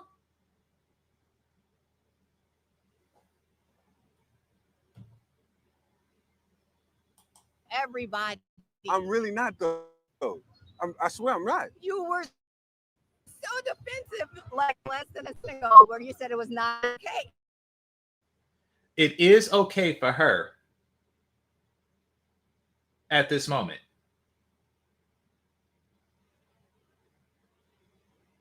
See how they defending this? I told you I was going to defend this, bro. Look at her pudge. God dang. And her titty saggy. Damn. Do better. Yes, but that's why she's alone. She's a loser now. Why do we care? We're not with her. Why do we care? I don't care neither. No. It's just that you gotta understand. I wasted my. No, it's just saying I wasted my time, my energy, and my money. You can't look at dating. Yeah, you can't. That's how you find out who you And want to that's date. okay. And that's why. 4 weeks, you only lost 4 weeks. You don't even want to put no more time into it. Okay, but then, but you have to understand. But no, that's what you understand. Why the last 6 months I haven't done nothing because. My thing that I'm starting to see are more women are like that, and that's not what I want. Are you ready to I date? don't think he is. Yes, I'm ready to have a kid right now. I have no kids. I own 2 businesses. Like I told you, I've been I'm very successful. I work out. I'm tall. I got. And that's what it is. He think that because of these qualities, you know, very successful, no kids, work out, tall. He's like, oh yeah, maybe it'll be different with me. And there's nothing wrong with thinking that, you know. A lot of the, you know, self-improvement people of the world will lead you to that conclusion. But no, they see every man as a lick. See, here's the thing. And this goes into why you don't really make a hoe into a housewife. Because hoes are trained to look at men, to ignore long-term value in men and go for the short-term value. Meaning that if you have all these things going for you, you think that a hoe don't come across handsome guys? You think a hoe don't come across tall guys? You think a hoe don't come across guys with good qualities that'll make them good fathers? They have to ignore those things, even if they are attracted to them. They have to ignore those things in order to get that money.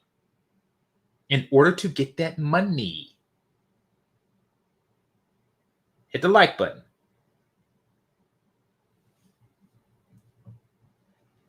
Every requirement that women want. I'm saying, And I'm a gentleman and super nice with women.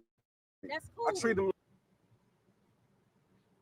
She needs a man with sensitivity. Any quality you think you have in dealing with a hoe?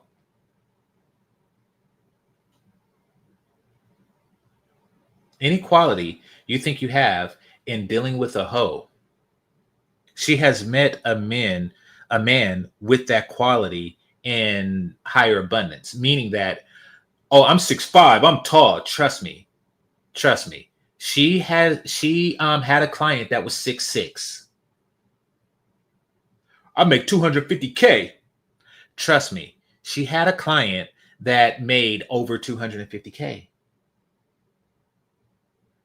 But I'm a man with sensitivity. Trust me, she had a man with more sensitivity.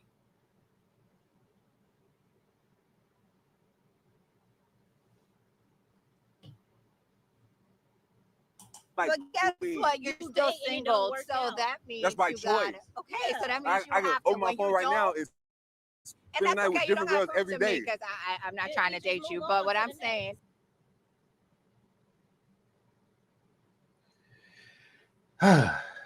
These broads are awful. She made it a point to say, I'm not trying to date you. Shut the hell up.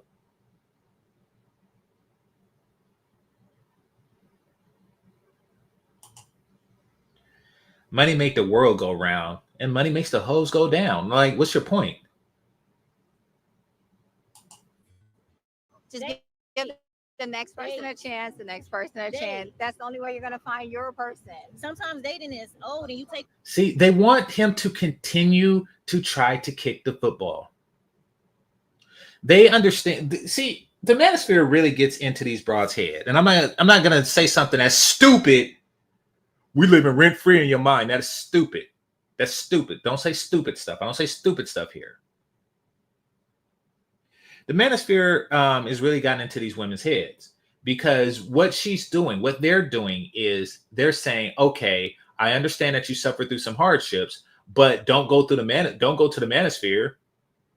And really what it is it's just like, reevaluating your previous actions. Don't do that.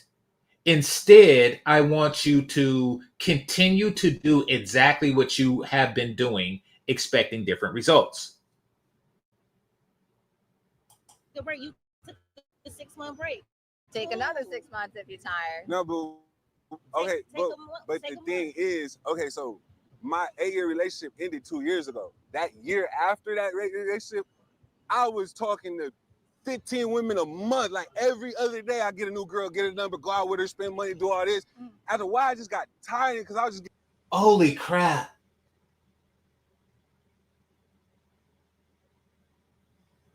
Holy crap.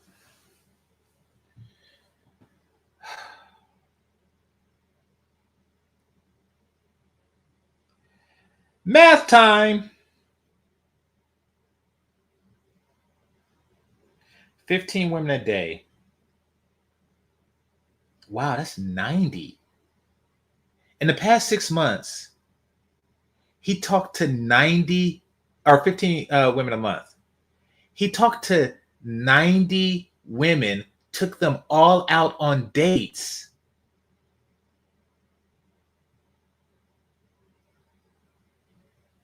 And didn't get any fucking pussy. Oh, my mind is blown right now. My mind is blown right now.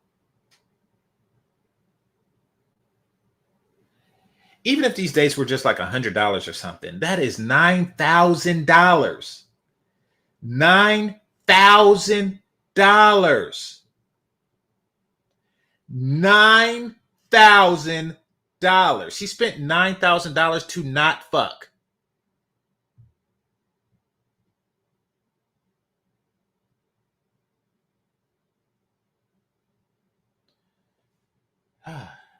Jesus. So Bum says, Women are taking half of 50K a year a man makes. Yes, they are. And they're adding it to the, 43K that they make.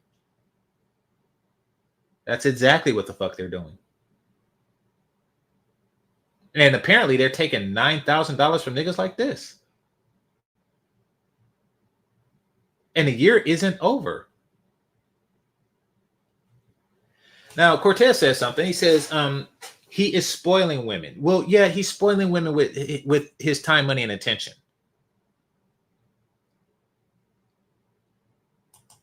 Burnt out. Different girl after different girl after different girl after different girl. What's 15 times 12 in a year? That's how many people. Okay, I'm Yeah, he's retracting now. I'm exaggerating.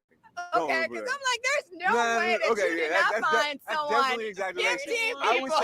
I would say, no, I'm no freaking way. I'm just being Tell somebody else completely that honest and story. transparent. Like 3 to 4 different girls every month for a year, and no. Okay. I don't know. I do know that at least half the year was unsuccessful. Success being measured in sexual gratification. So I do know that. So instead of for 90, let's just take it down to 24.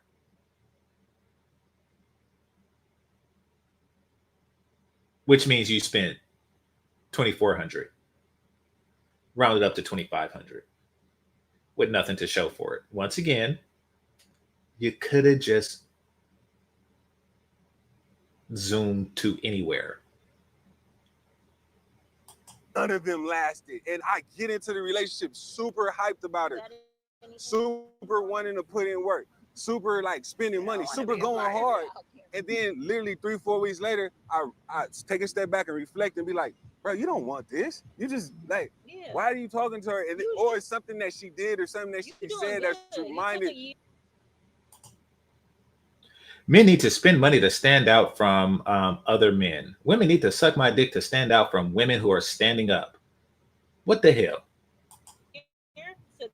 Go and date around, play. Yeah. And now you want to hit the like button. Actually be serious. And so right now it's like I really want to be serious, but you got to take some L's. It was so bad that last year, so it's like I just rather. It is not okay. Let's just say it is the way of the world. If that's the case, then men need to find the best value for their dollar. It's like, okay, all women are quasi prostitutes. And let's just say a man just openly accepts that reality. Now, who's going to give me the best bang for my buck? Hint, it's not in America.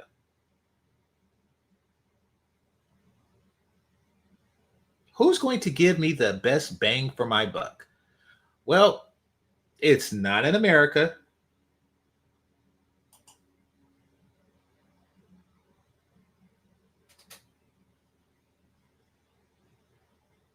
Because the women aren't hot enough and they demand more money.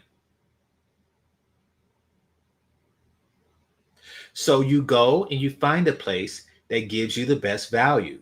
That's why you don't just go to one car dealership to buy a car. You shop around. You go from country to country to see where you get the best bang for your buck. Zoom found the best bang for his buck in Thailand.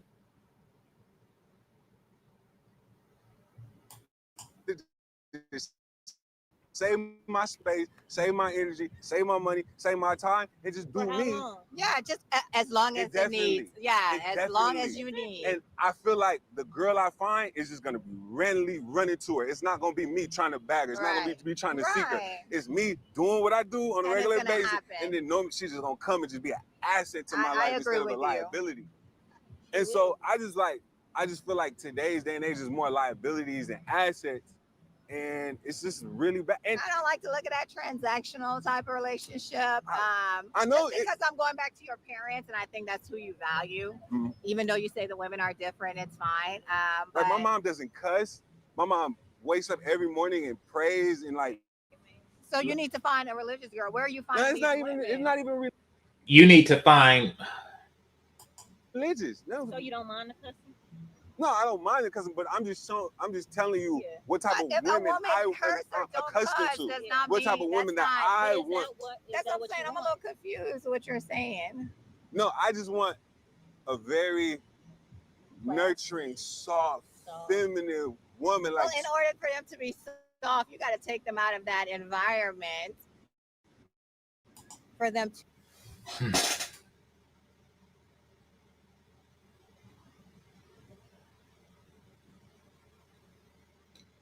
Listen,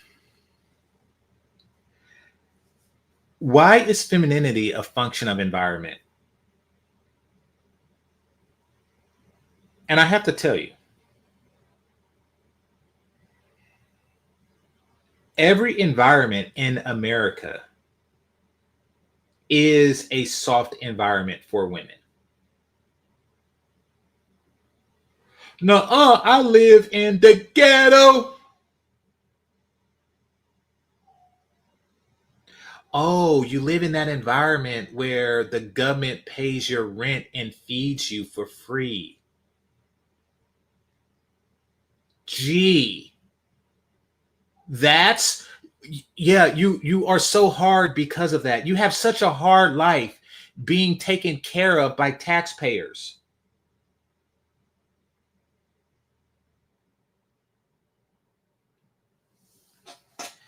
When I was in the Philippines, took a broad to a restaurant. Went to the bathroom, they didn't have no toilet paper. Because if they put toilet paper out there, people would go in, steal toilet paper, and take it home with them to wipe their ass.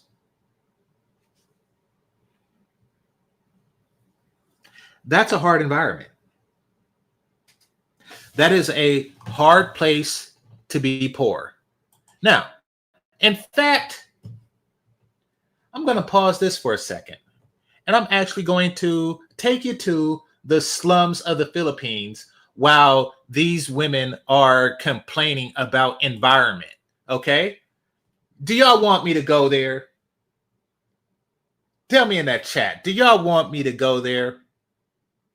Do y'all want me to go there?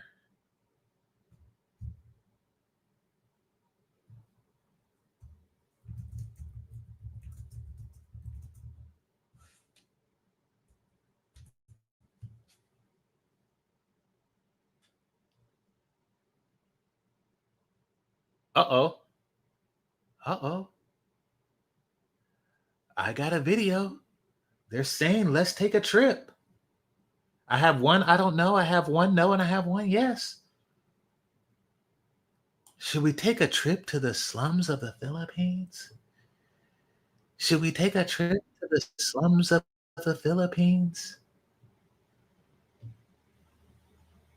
Uh-oh. Okay, we have a tie-breaking vote. We are going to take a trip to the slums of the Philippines right quick. Right quick. Quick fast.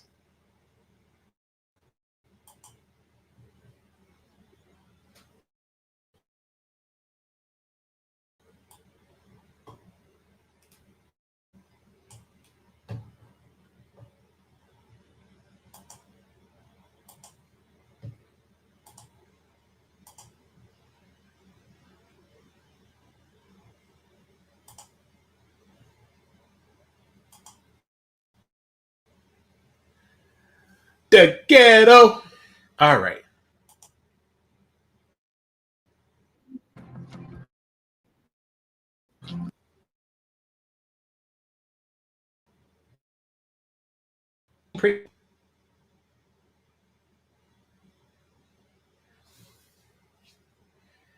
That is the crap nastiest, ugliest place I have seen ever.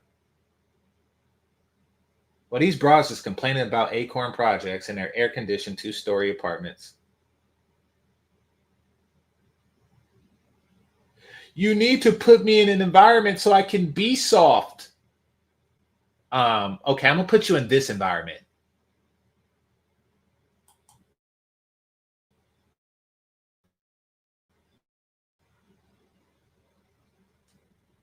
Look at that stank face bitch. She's like, I live here.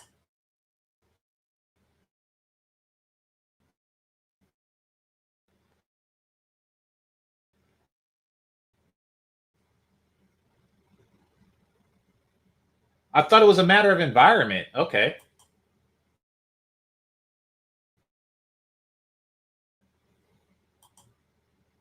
Look at these fat ass bitches. When I was in the Philippines, I didn't see fat bitches like this. And you want to know what that means? It means that the fat women in the Philippines know their place. The fat women in the Philippines know their place. And you want to know what that place is?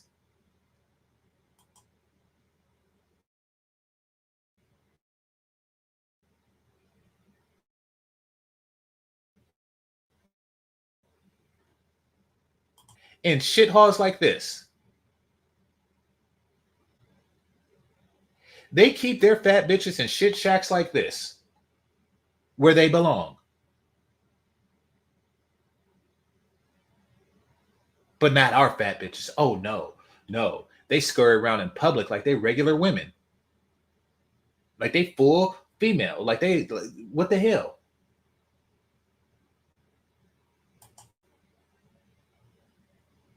Ah.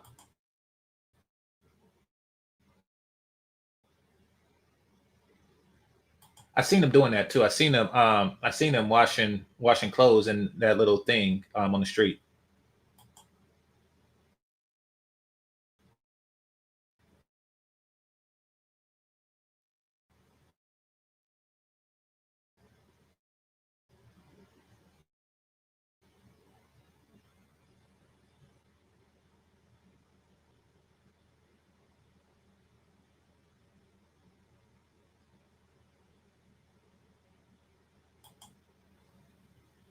Somebody said, is that all trash? Yes, it's all trash. Basically, if you eat some potato chips and you throw it away, it winds up there.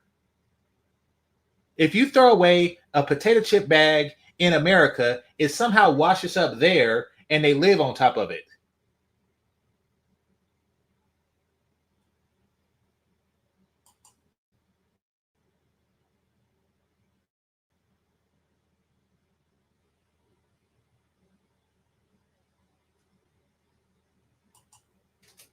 That is a shit shack if I ever seen it.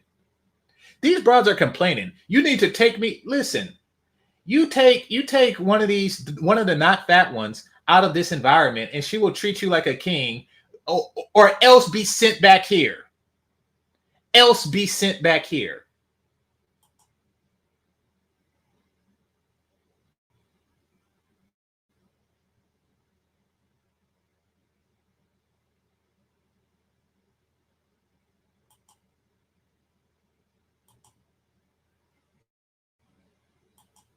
You don't deserve shit. If you're fat, you deserve to be here with the rest of them. They need to find an island of shit shacks like this to send all our fat bitches there. And you know, because we already send them to Atlanta, but the problem with Atlanta is that it's touching the rest of America. No, we actually need an island for crap like this.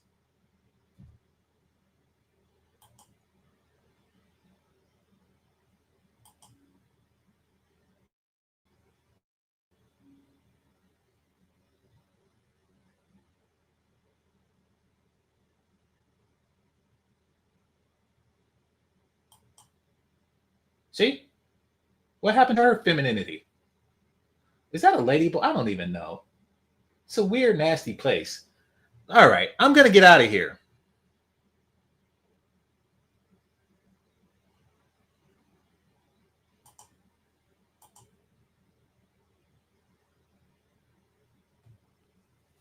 Gosh, and they're complaining. They're complaining.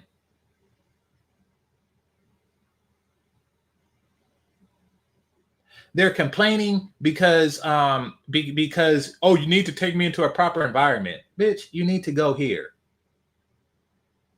You know, I think I would rather live in San Quentin. I think I would rather live in San Quentin to to live in this, shit on stilts place in the middle of nowhere. You need to check your privilege.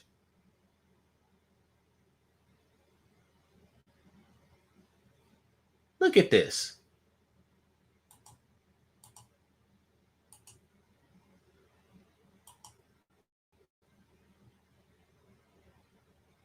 Look at this.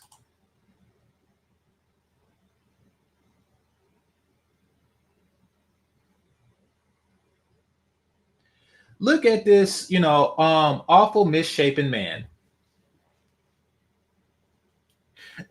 Not only is he a short man, but he's so damn short that he don't even make his shit hut high, because he knows that him or his kids will never actually be tall enough, will exceed the height of this shack. They know that. This is as tall as they get. So while American women are complaining about quality men, and blah, blah, blah, blah, blah, blah, they need to fuck one of these so they can appreciate my dick better. This is just pathetic. It's pathetic. And they got little dicks. You want to know how I know? Because I couldn't find any magnums. Nowhere. They don't even sell it. There's no market for big dick condoms. So I know that that's what they're relegated to, which means that they appreciate me more. They appreciate me more. Somebody said we're allowed to want luxury, and we're allowed to want pussy and beauty. And guess what? Their definition of luxury is a lot different than yours. You can take them anywhere and they're happy to not be here. It's appreciation. In fact, after seeing this, next time I go to the Philippines, I'm going to be more of an asshole. When they cook me breakfast, I'm going to tell them, because I thought about that shit too when I was there. I was like, wait a minute. I didn't want you to start cooking me breakfast at 7. I wanted breakfast to be done at 7 in the morning. But see, it could have been like a communication gap. But when I say 7 in the morning, I meant that's when I want the breakfast to be done. That's not when I want you to wake up and start cooking it.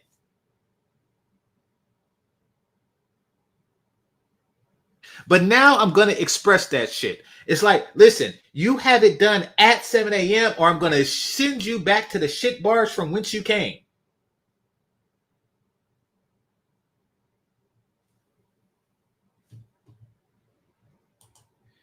You mad at American women for wanting a good life? No, I'm not mad at them. I'm telling American men that that other women will appreciate the life you give them more, a lot more.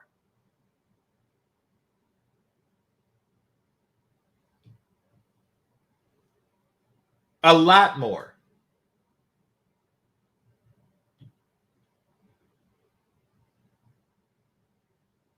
A lot more. All right, back to the topic at hand.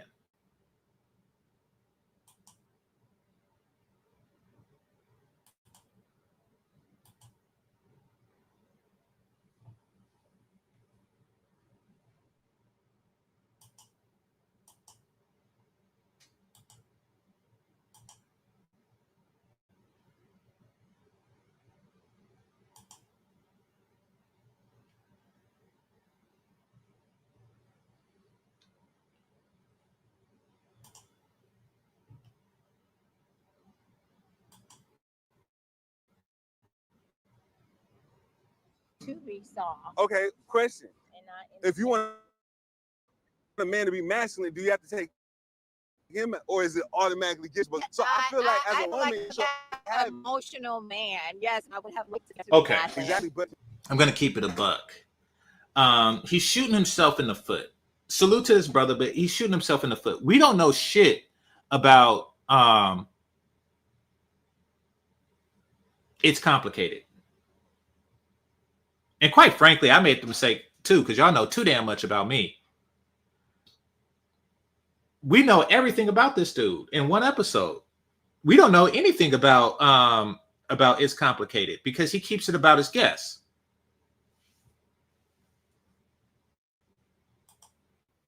Meet him, you don't say I need to get him to that point. Yes, I did. No, but I'm saying whenever you meet a man, what I'm saying with you saying that if you want a woman to be feminine, I gotta make that out of it, right? Soft, You not said feminine. soft, not Soft. feminine. There's two different Okay, things here. but what I'm saying is, So you can be soft and not feminine? I just feel like back in the day, women were just naturally soft. Because they They did you not needed say from that you. your mother and Did your not have a father job. was together? She needed you so much that she was soft because she needed a house over her. Yes. And so And that's why where it is.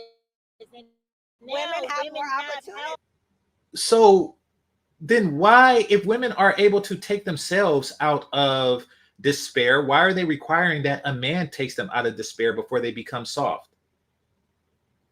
He's saying that when women were doing worse economically, they were softer. And what these women are saying is, oh, if you want to make us softer, you have to improve the quality of life for us.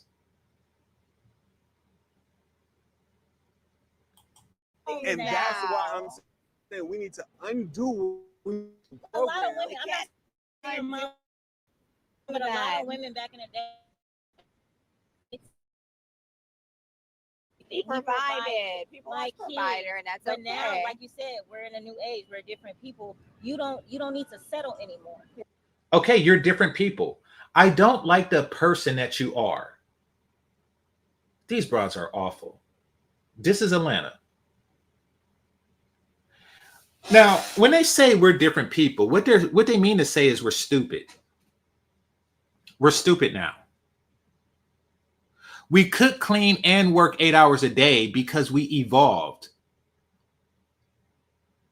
Well, you evolved from somebody who is cooking, cleaning, working 8 hours a day to somebody who is not working 8 hours a day. Are you evolved from a person who worked, like, say, 3 hours a day into a person who works 11 hours a day?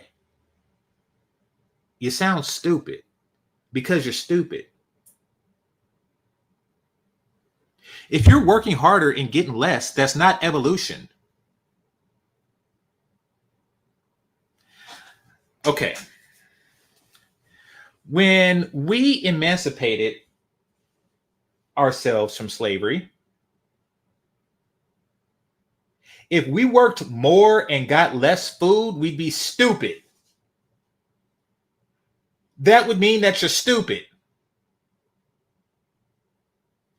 Like, yes, so we helped y'all to fight in this civil war now, and we free. So what I want from you is I want more hours on the plantation.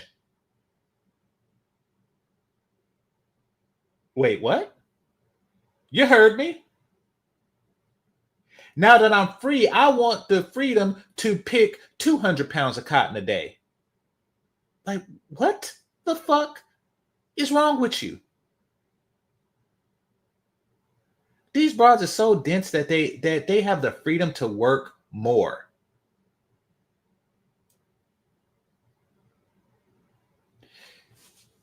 She's 40 years old. She's 40 years old. I'm talking about the one in yellow. She could, somebody says, wasn't that sharecropping? No. Sharecropping means that on a plantation, there's a separate part of the plantation that is yours. And everything that you pick off of that is your property. And in exchange for that plot of land, you actually pick the entire crop. So if they have 16 acres, they say this is your 4 acres. You pick all 16. We keep 12 acres worth of cotton. You keep 1. So you are actually getting paid for your labors. versus slavery where you just picked all 16 and you didn't get paid. So no, it was an improvement.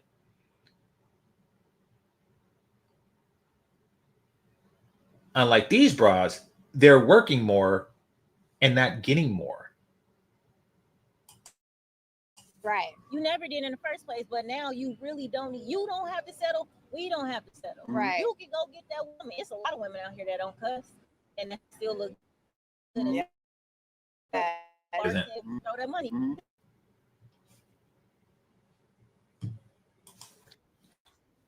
Yeah. And that's why I feel people aren't valuing relationships and people no more, because they're like, oh, that's something I don't like. Oh, I don't care. I can get another one. And that's what the problem is.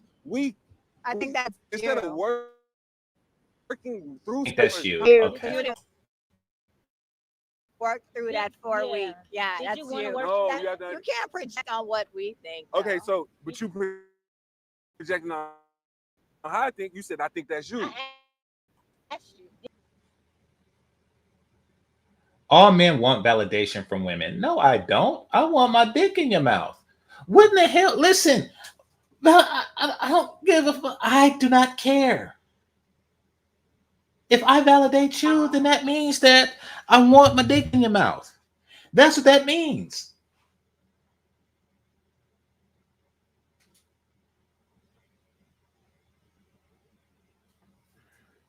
Jesus. You Wait, ended The that 4 4 week. relationship. Did you want to Yeah, work the on I knew almost after we. Says, yes, you do. Of course I do, because the only way I get my dick in your mouth is if I am valid to you. But the validation is a means to an end, not an end in and of itself. And I only want validation from valid bitches. Two, it No, was I'm saying once the money transaction, who No, stopped he didn't. talking? He left. So it's not projection. I'm just going Yeah. by what you told no. me. I left because when I texted her, "Are you gonna pay me back?" She laughed in my face. She laughed, LOL, and I said, Did you want to work on that? Did you want to tell her, hey, don't Did you don't do say, that. I don't hey, think what was things are- funny? That's crossing my boundaries. I don't play like that. I'm being for real with you. Yeah. You could have. Did you work on it? You could have Yes, worked I on it. You did. could have took it a step. Okay. Let's see the text "Can I finish?" message. Because I'm Let's telling see you the what text happened. message. So look, she said, I said, "Can you pay me back?" She was like, "LOL, sure," and that's how she said. Well, she didn't say no. She didn't say no. So guess what? I said, "Do you want me to Zelle it, Cash App, or Zelle?" I instantly sent it to her and just waited to see if she's gonna pay me back. 3 days later, she paid me back. No, thank you. No, nothing. No, damn. I really appreciate it. You helped me. No, you know what really helped me out, because I couldn't ask nobody else, because I asked you. But that's again, you don't like the type of person she is. It's not about that. You have to understand.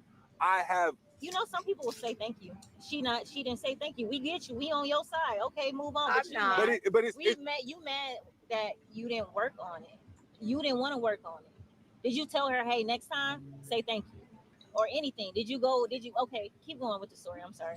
see that there's a lot of details I'm not feeling He ain't got to tell her shit. But they keep putting it back on him. you in on. So I was talking to her. Well, you know what? It's I was hard talking for to her us to, like, you know, kind of give feedback on a situation we really don't know. That's what I'm saying. You judging me and saying this. You I'm know, like, I'm judging you by what you are presenting to us. That's all I can go off Trying of. to So get you know what? details. We apologize. We're no longer going to judge on a situation we don't know, because there's so many details that are coming out after. You don't and like our after it. response. Right. no, it's not even that. It's just like, you gotta understand. Like, I was talking to her for 3-4 weeks. Well, this sound We like you never need a- kissed. We never fornicated. We never did anything. So the whole time I'm But if thinking, you did, it would have been okay. yes, if we were physical Yeah. and I wasn't questioning, does she really like me or is she using me because I have a lot of stuff she could possibly want? Yeah. Then I She wouldn't. paid you back. She paid me back, but you got to understand, she still did not thank me like a normal human being with courteous, because I helped her out. Now, if she would just say, hey, you know what? I'll give you the money. Thank you so much. Actually, here's a little bit extra to you. You know what I would have? But you know what? You know what I would have done? Wait a minute. Is this who I think it is? Is this Bella Rings under a different name? Welcome back, Bella Rings. Oh, thank you. After listening to these raws for 26 minutes, it's good to see some actual femininity. Welcome back and welcome into the world, your new baby, a new mini rings. That is, see, man, it's always refreshing to see a genuinely feminine woman in the world and not just some crap like this. Look at her tits. Like, look at this. Look at this. And these aren't like baby stretch mark titties. These are just regular, not baby having 40-year-old tits that just stretch out like that. What kind of shit is that? There's always some nasty shit. Would have truly appreciated it. And I probably would have done 10 times more. I probably would have done 10 times more than I ever did. But now, since she didn't do that little extra, oh, thank you so much. She didn't go with the extra. You said women, You so know what? women, It's women okay. don't go extra anymore. I think on that Not at all. note, you really, wow. But- I'm lost for words. I understand, but I'm starting to see Yeah. more. When I interview more people, I'm starting to understand that women and men think totally Oh, different 100. I about would things. agree with And that. until we kind of get on a different balance, it's only going to get worse. Communication, you mean? It's not even communication. It's an understanding. Because I've been communicating with you through the whole time, but we still don't see the same thing. Yes, because you don't understand where I'm coming from, and you don't understand where she's coming from. But we still where- communicating. But no, But we just won't you're get it in our head. communicating, but Hit the you're like not button. processing what we're saying. So you have to take that into consideration. Maybe not at this moment. No, because you're not saying smart stuff because you're stupid. I don't process stupid. I really don't. Moment, maybe later on, and see if are you the problem? You know, She just not for you. right? And it's Some women don't okay. say thank you. And the ones that don't, that's not going to be for you. Yeah. Yeah. I mean, it's that just should be that what you leave it's with just in the it last and year. David. I know it sucks for you, right? What, and I know it three sucks for times a lot 12, of people out 36 here. girls in the last year, all of them are just bad. Oh no, it's got to be me. Huh? Yeah, that's my Wait, thing. how many did you say? Yeah. It's cool. And I know it Three sucks for times a lot 12, of people out 36 here. girls in the last year, all of them are just bad.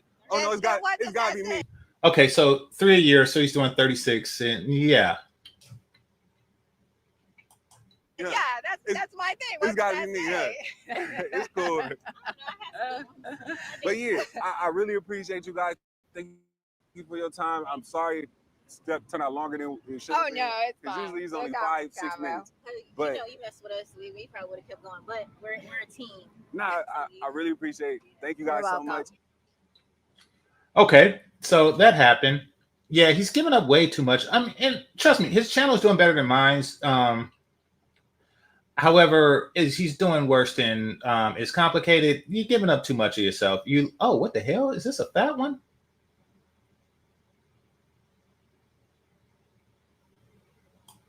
Okay, so now I'm going to talk about this. All right, name and age.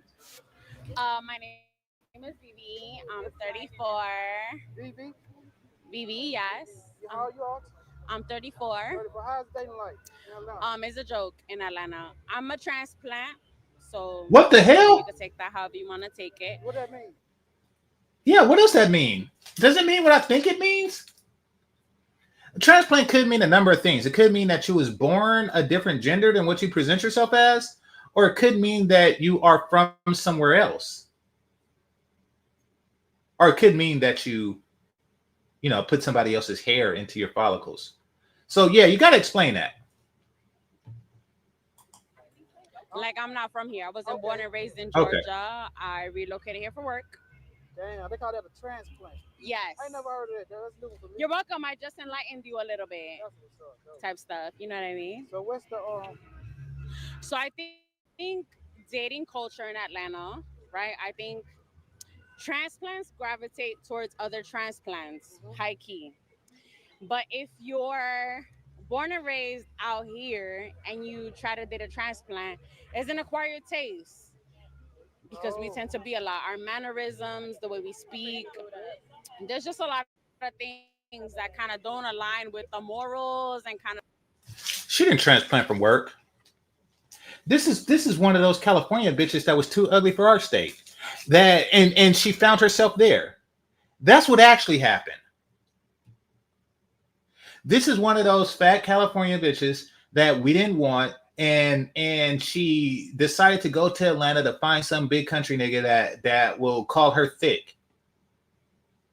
That's what she actually is there for.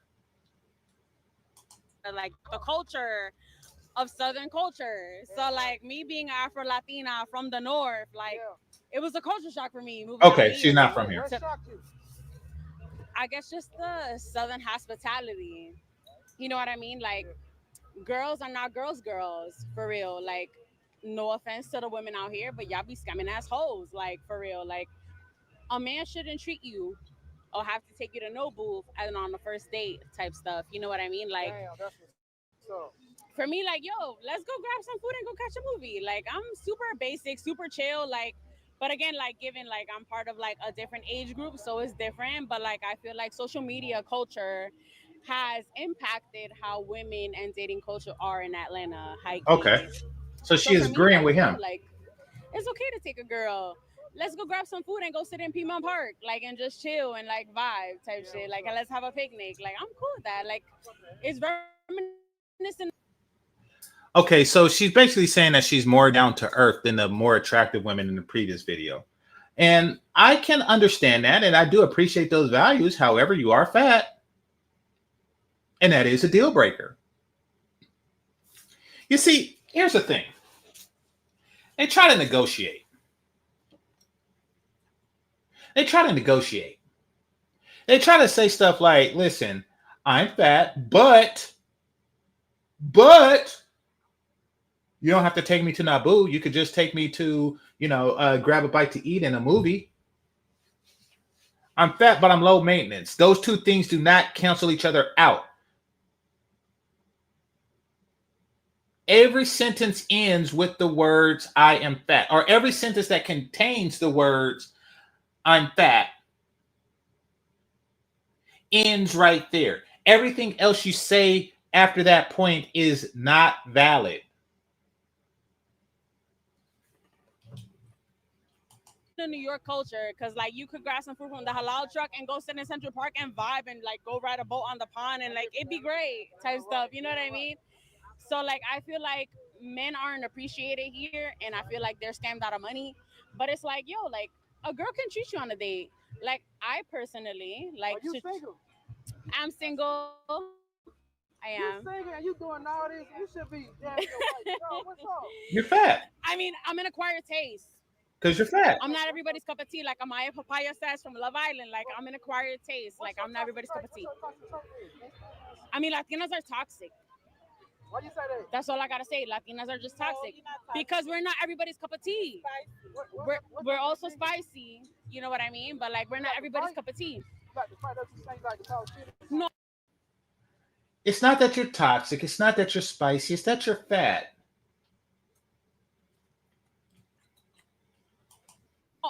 We do it all. We fight, we curse, we swear, we cry, we do it all. So like I feel like for Latinas, like you know what I mean? Like there's this stigma like, oh, y'all be toxic just period off rip. And it's not the case here. Y'all be bringing out these characters out of us because like Latinas are certified lover girls. Like, yo, we love so hard. Like we want to make sure like, yo, our nigga's good. Like we go above and beyond. You don't got to tell us to do stuff. We just going to do it because we want to do it. Because we want to make you feel good type shit. You know what I mean? Be it for men or women, because it works both ways. You know what I mean? For the Latinas that be certified lover girls too. So you say you like to fight. Like y'all like to fight. If your man cheat, you gonna fight the woman or you gonna fight the man? Good question. Because like personally, I can only speak for myself. So like I don't like to argue. We can have an engaged discourse about like. She just spoke for the entire Latina ethnicity, and now I can only speak for myself. Okay. I'm not fulfilling the like button you need in this relationship. So you went for it outside of this relationship. You know what I mean? So like I wasn't giving you what you need. So we could talk about it and be like, yo, like you went and did. Somebody said waste of exotic because she don't have discipline to get in shade. Listen, she's not waste. She is going to listen. It's not just California. Atlanta is one of those places that all trash fat ass bitches go. That's where they all wind up. Listen, she comes from a place where the Afro-Latino women are more attractive than her. So she goes to Atlanta looking for some bumpkin ass nigga that say, "Oh, I like a woman that knows how to cook some cornbread," or however the fuck they talk. And she went there for that reason.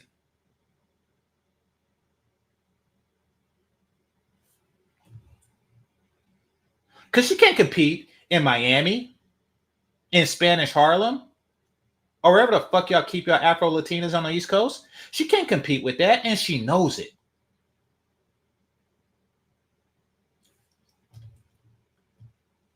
This because I was to give you what you need. So like, yo, we can agree to disagree, but like we will have a discussion about it. I'm not gonna argue. I'm not gonna fight you. I'm not gonna throw you out the house. I'm not gonna burn you. Like, no, it's not. I don't think you've seen New York Latinas. I haven't. You know how much somebody has to pay me to live in New York? A lot.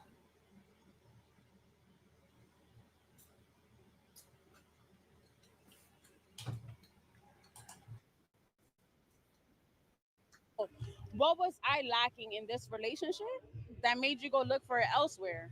Or you just wanted to go get a fix outside because you felt like, yo, like, you know what I mean? So like, especially for long-term relationships, like, yo, if you've been with a partner for a really long time, it's good to explore, like, yo, let's go dabble together. Or let's not dabble together, but like, I feel like I'm gonna explore some things. Can we be open? Type shit. You don't say Big that chick in the background. your man. Say what? You don't say that to your man felt like you want to explore some things, and he was cool with it. It just depends on him. Like, No, I'm saying, have you ever asked your man you want to explore some things? I would say on the ex that I was with, like, I knew that he could not commit to a monogamous relationship. Okay. So I knew that there would be other options. So we can explore those options together. Damn right. So like there's like rules and things that you could set in place so that you don't feel some type of way on the shit that happens. But you, again, it's having that open dialogue and communication with your partner as to like what you want to do moving forward. You know what I mean? Damn right. But it's like communication is a lot of the Okay. I haven't been to the DMV in a while. The DMV got the baddest women, period. I haven't been to the DMV in a while. I will say in Howard, they have the best women in the university and perhaps some of the other neighboring HBCUs. On the street, they are regular. They're not bad, but they are regular. And that's DC. Now, in Baltimore, Maryland, which is part of the DMV, is just complete and total shit. It is complete and total shit. Hold on. In fact, if I had to guess, hold on. City with the ugliest. All right, let's see.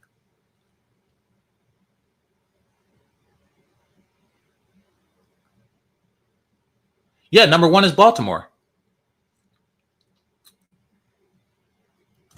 Yeah. Baltimore ain't the DMV. Well, the M in DMV is Maryland, and Baltimore is in Maryland. What the fuck are you talking about?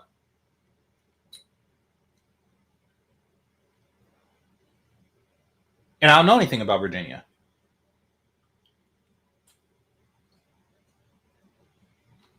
So, and once again, like the Howard girls come from other places to go to Howard. But that's my skewed perception from a long time ago.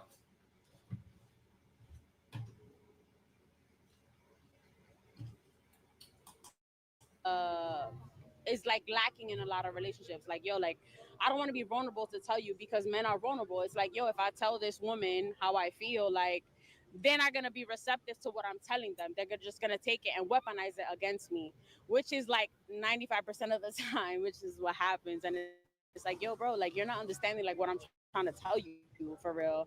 Like, yo, I'm just trying to be vulnerable. You can't be a fat chameleon. Chameleons aren't fat. You can't be a fat chameleon because chameleons are not fat. You just can't. I'm trying to say that I'm different. Well, you might be different. See, here's the thing. Fat women don't have personalities. It don't really matter what you are in the inside if the inside is surrounded by a bunch of glandular. It don't. I don't know what glandular is, but I'm pretty sure fat people have it. And tell you like, yo, this is what I feel, this is what I'm lacking in this relationship, and this is what I would like to do.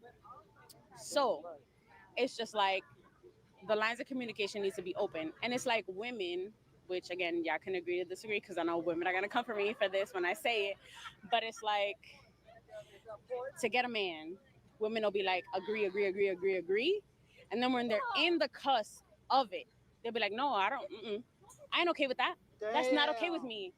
And it's like, yo, you settle. That shit always happen too. And it's valid because it's like, yo, I'm settling for what? I mean, because they're trying to trap a man. I'm being, that's just my opinion. Like, that's what I've seen, what I've read, RIP, like Kevin Samuels, but like, I Holy see a lot crap. of those videos, and it's like modern women, like. You listen to Kevin Samuels and you're still fat. She feels that if she could join in to the Kevin Samuels crew, she'll find my penis waiting. Nope. It doesn't work like that. You have to not be fat. A lot of things are socialized, like for real. And it's like, no, you need to be honest. Like, if you're not comfortable or you don't feel good with like something going into a serious relationship with somebody that you're in the talking stages with, then you'll be vocalized about that. And if the other person's like, yo, like that's not for me, then it's not for me. Then you can move on. And like, again, you didn't waste your time because you were open and honest about that shit. But it's like women like to trap men. Women like to trap men because there's like this stigma about it, and it's like not okay. It's not okay, and vice versa. My name is BB. Say that again. Women like to what? My name is BB. I'm Afro Latina from New York, born and raised in Brooklyn. But I'm just saying, like, for real, like, if I'm being completely honest, like, and transparent, it's just like we have watching Disney movies and like for reading fairy tales and stuff. It's like, yo, we have this ideal of a man, of what we want. And it's like, once we get into it, I mean, these talking stages. These bras are trying to use Kevin Samuels talking points to get my penis. This is a damn shame. Just with men, it's like we want to impose those things, those guidelines, those rules, and things like that. It's like, yo, I want my Prince Charming, for real. But we need to be realistic. Like, yo, you like me because you like me. Damn right. You know what I mean? Like, now you trying to change me because we in the thick of it. Like, why? Why are you trying to change me? You like all of this because you fell in love with it or what have you, were attracted to it because it grabbed your attention. But now that you're getting to know me on a deeper level, you're just like, nah, I'm going to try to mold you into who I want you to be. And that works both ways, but both men and women. It's just like, yo, I'm going to get you. Now that I got you, I'm going to mold you into what I want. And that's not how it works. Exactly. Damn. And it's just like, and then it goes back to like, we fall for that shit, so. There shouldn't be clothes for fat women. Fat women should be forced to make their own clothes or sew together two smaller women clothes. But they shouldn't make clothes. You're encouraging this foolishness.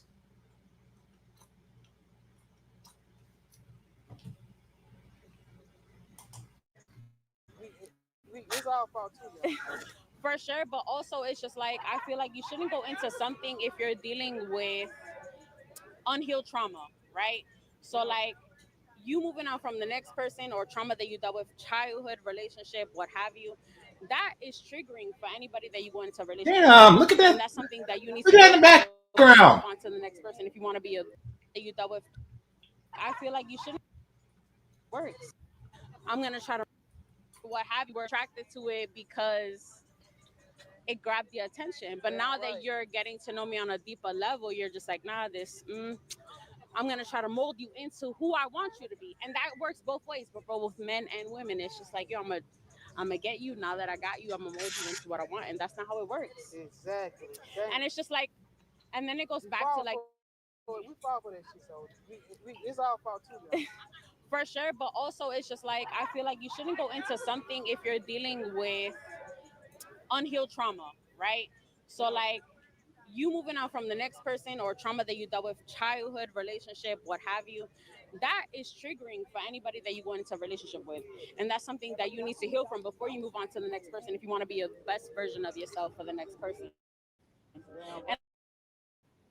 And I can personally speak, like, my first adult relationship, like, I was with this person for a long time and I had to grow up, honestly, like, and I had a lot of growing up to do. And it was a lot of like come to Jesus moments, because I'm like, yo, shit, like, okay, this makes sense. Like, I shouldn't be doing this. I shouldn't talk to them this way. I shouldn't be doing these actions. Like, you know what I mean? Okay, I don't want to hear more of this. Her words are less valid because she's fat. All right, so it says y'all do be average men wanting supermodels. Yes, it's called hypergamy. Oh, you didn't know that it go both ways. Yes, that's hypergamy for men. But men are smart enough to understand that just because you want something, that doesn't mean that you deserve it or will get it. We understand that. That's why average men do seek and marry average women, as they have since the beginning of average men. You know, the middle brother of Cain and Abel. He's like, you know something? I'm just a regular guy, so you ain't got to kill me over no bullshit. And I'm just going to live my life with this average chick that just so happened to be my sister.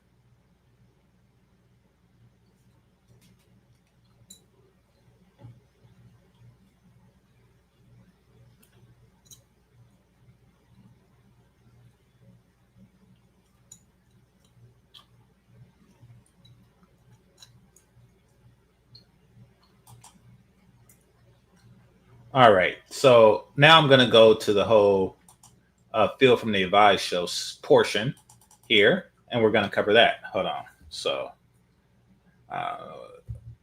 Black Diaspora.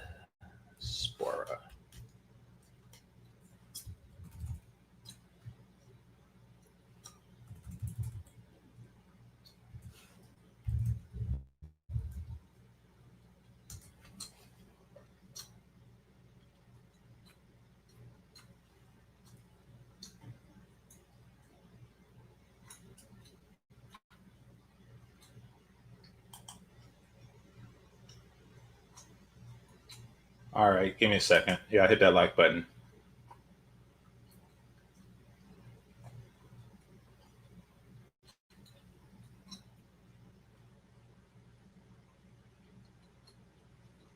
All right, videos. Let's see.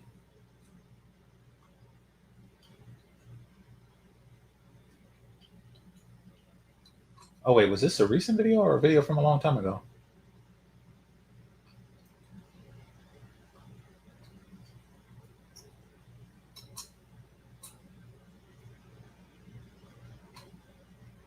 Oh, wait, did he take his videos down? Let's see.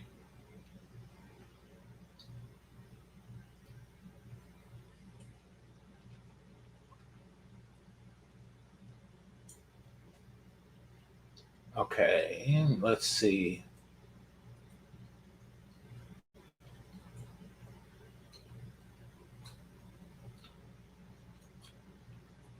Do we take his videos down, or do we have two channels or something?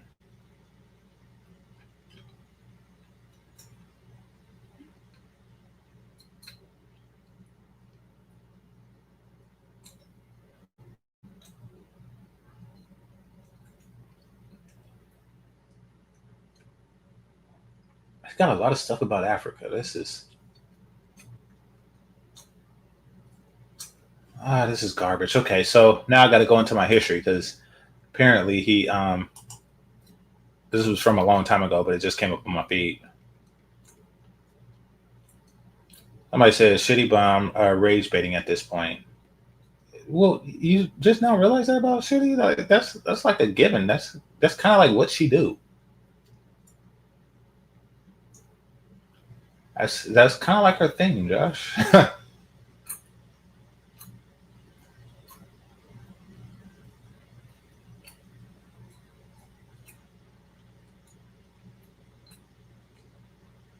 Oh, Michelle Obama had something to say. Should cover that if I can't find this other thing. But I mean, Barack Obama had something to say.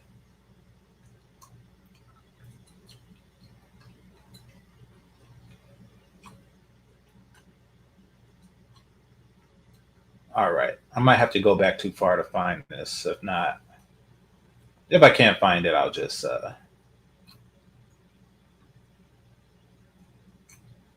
move on and continue with the show.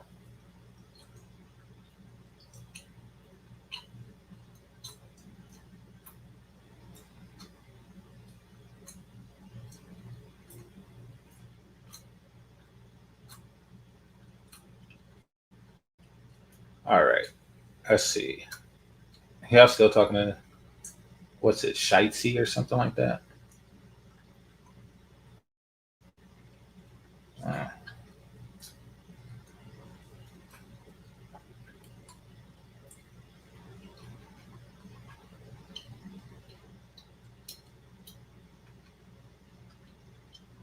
Oh, that reminds me. What do y'all think about the Carnival Cruise situation? I'm curious about y'all thoughts on that. The Carnival Cruise ship situation.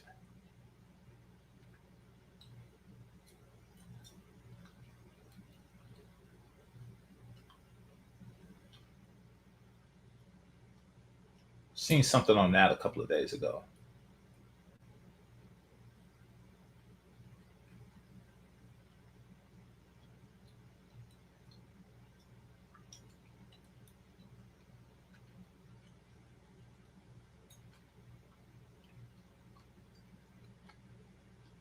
All right, I'm gonna go back one more day. If I don't find it, then it's just not meant to be found.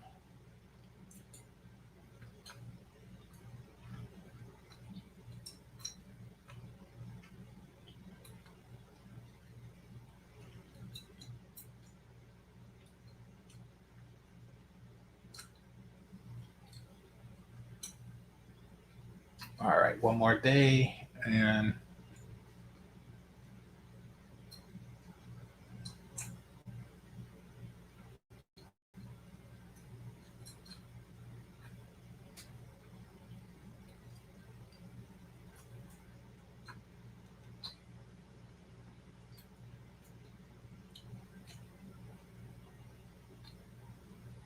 yeah, okay.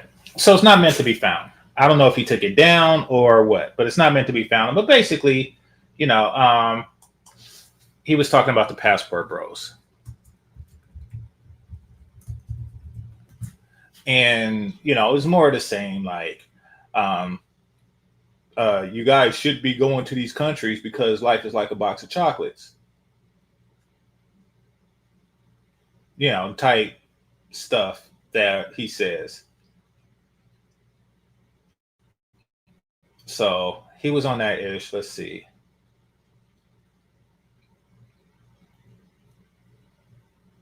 Oh, maybe this is it. He has a different channel, African Diaspora News. Maybe that's why I couldn't find it. Okay.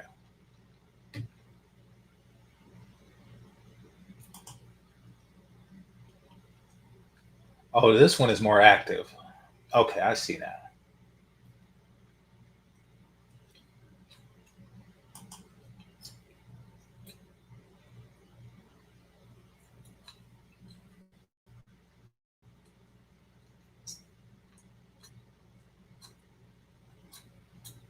Oh, he's putting it on his live stream. Okay, so he has too much going on to really latch on to anything. So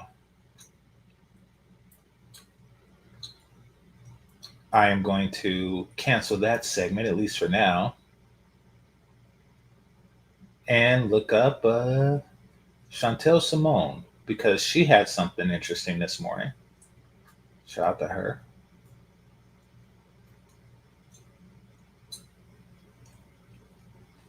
Let's see.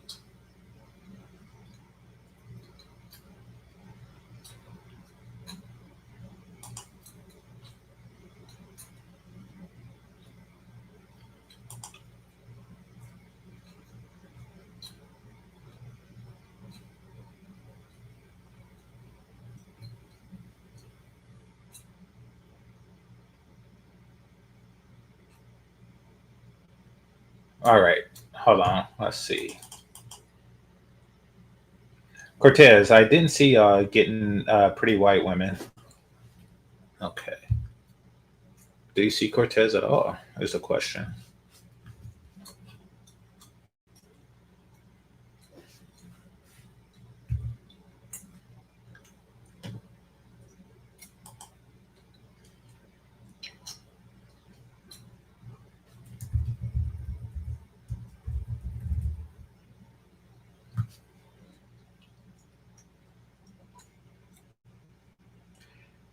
It's literally everywhere in all cities. What are y'all talking about in the chat room? How are you letting people bait you? Well, I guess I do too. Computer's too slow.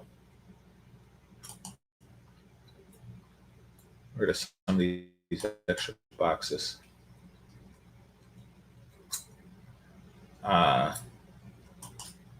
Okay.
Why is it pausing? Okay. So apparently the thing want to freeze right now. So let's You just a fuck around, but Yeah. I'm not Here we attacking. go. Yeah, because I want to be a fuck around. Because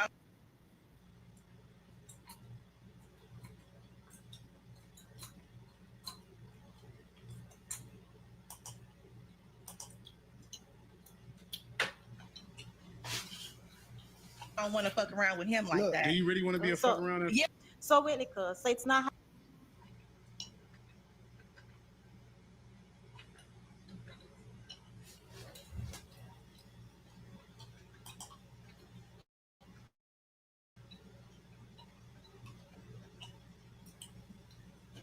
happening. Because he said no man is coming to pay no man is coming to pay your bill. She said, oh yeah, but it's happening. And then she knows she's saying they're messing around. So what's is happening? For him right now, absolutely. If, So you it's still nothing playing? nobody in here can say to make me feel no kind of way Listen, about we're what not- I decide to do hold with on, me. hold on. I don't Look, care. It doesn't don't matter. take this as Amen. personal attacks. I'm not. Because we're not trying to make none of y'all feel no type of way. Yeah. We just giving you the honest truth as men. From, So we're not yeah, no look. from So your opinion. no, from men period. Because Okay. because you can read the comments when the video's over, right? But they're still not all the men in the world. No, though. look, when I So, say Every single man in the world. when I'm speaking on the men, I mean the men you want. Not just the guy that's a fuck around that you like, I don't even want to take serious. We're speaking on a guy that you want. I So don't then- want to hold on, take it hold on. serious because Hold of on. my personal Hold on, situation. don't cut So me you off. can't. Do you want somebody to take serious? Eventually, I do. But right now, I'm not. Oh crap. He's speaking on somebody that you want to take serious. All right. Shout out to Chantel. So I'm gonna see if I can do this without her commentary because she was nice enough to put the podcast on the name of the podcast on the thing. So I'm gonna see if I can just find this episode and I give my own commentary.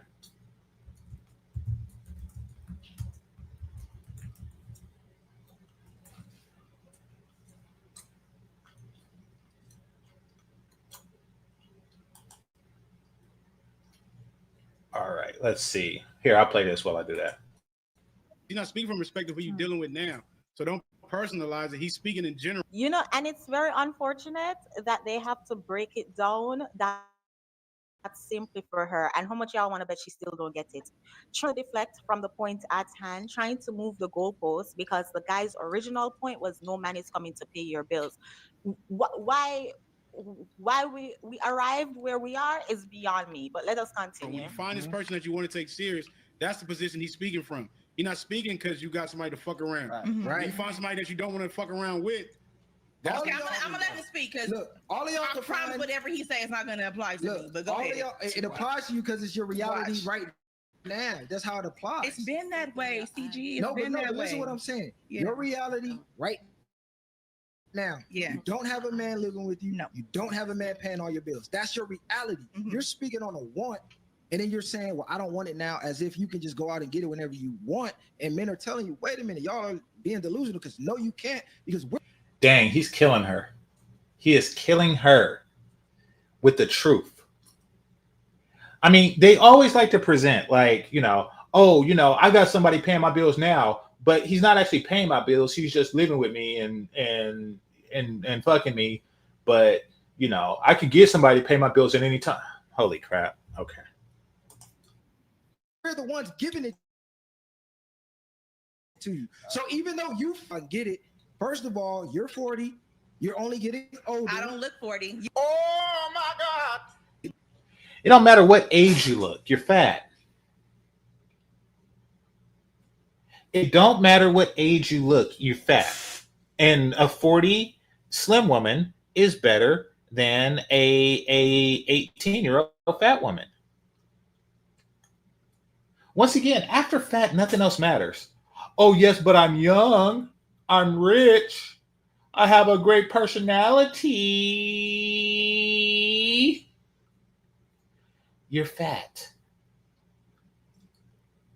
Any other deemable quality you feel that you have that you could possibly override that doesn't.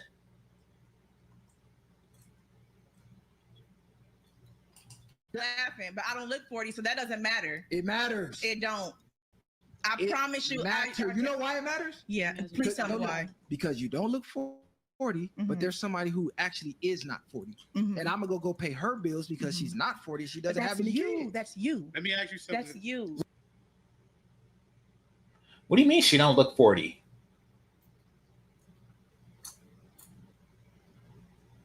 I mean, she looks like she's anywhere between 25 and 75.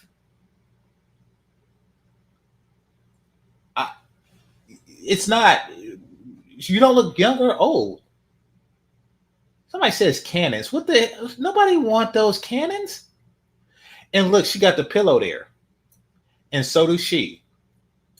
You know why they do that? You know why they put the pillow in their lap like that? To hide some fat. But no, we know that it exists. You're not hiding anything. We know exactly how much fat is behind that pillow.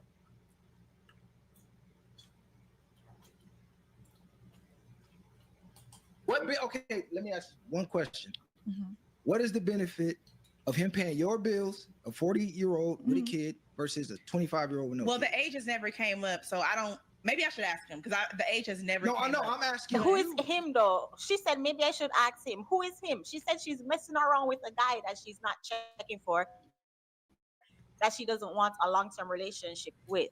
So who exactly is she saying maybe I should go ask him? She is capping, but nah, he makes some solid points. Corner her. Just say, I don't know. It's whatever he has the ability to do. If he wants to go pay, if he wants to pay whatever I ask him to pay, and then he's paying a 25-year-old's bills too, No, that's you're none of my business. No, you're missing the question. I said because you said If he's paying both of, see how these women see relationships? It's always some hoe shit. I'm telling you, every black woman is at least or at most 3 degrees of separation from an actual street walking whore. So some of the mentality rubs off on them. I don't care how many bills he's paying as long as he's paying mine, meaning that I'm not really looking for a serious relationship. I'm just looking to get my bills paid.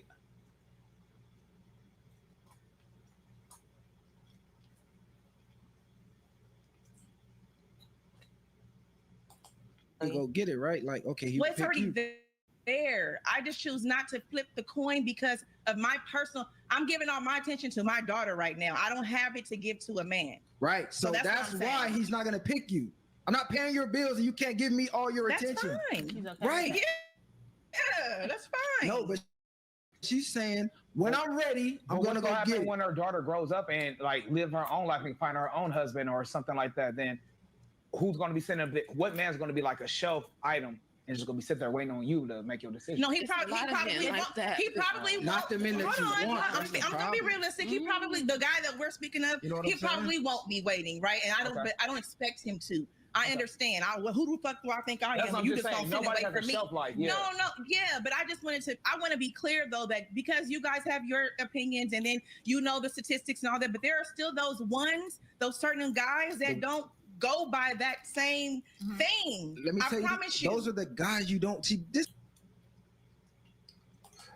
So basically, what she's saying is somewhere over the rainbow, there's a guy to fuck, and he will pay my bills and take care of my kids to the end of time. That's what she's hoping for. Somewhere over the rainbow nigga that's looking for an overweight 40 plus chick with a kid to take care of.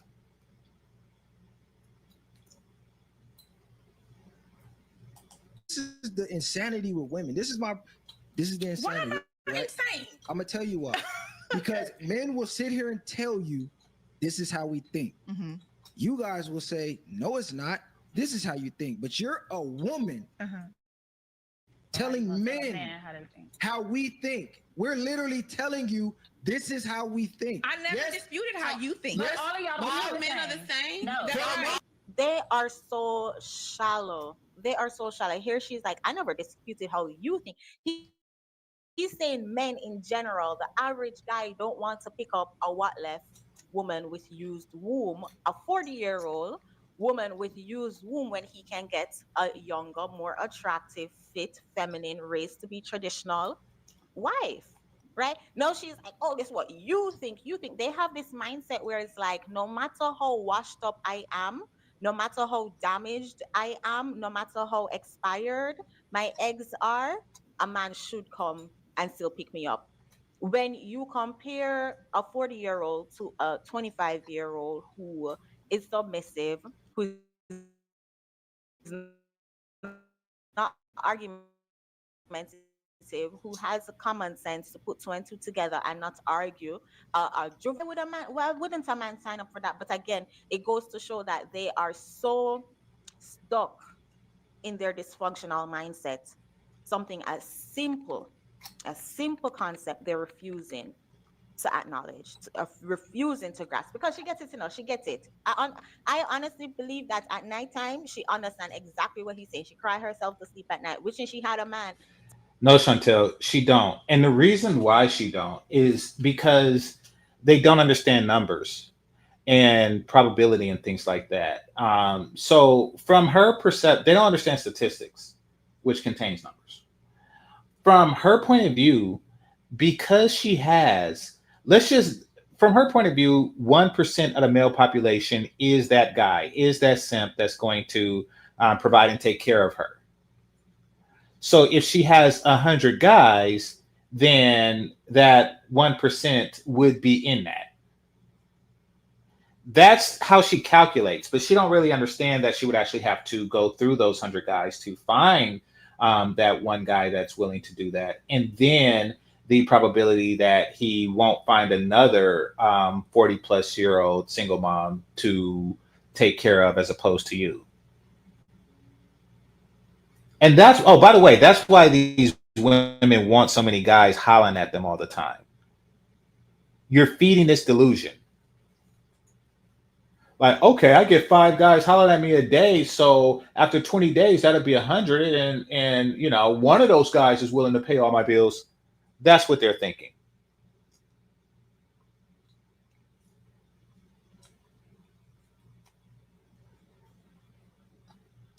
To help raise her daughter. I honestly believe that she got it, but the thing is, their pride and their ego will prevent them from warning younger girls, hey, don't get to 40 with a kid or even without a kid. Don't get to 40 washed up on the dating market, waiting for a man to save you. I know you have to go settle for one of the Sims because the kind of man you want isn't checking for you. It's just a harsh truth. I want the same. For the most part, No, yes. No. So why do we need all y'all? We just need one. Let me tell you. For the most part, yes. We're more similar than we. Wait, who's that fat chick?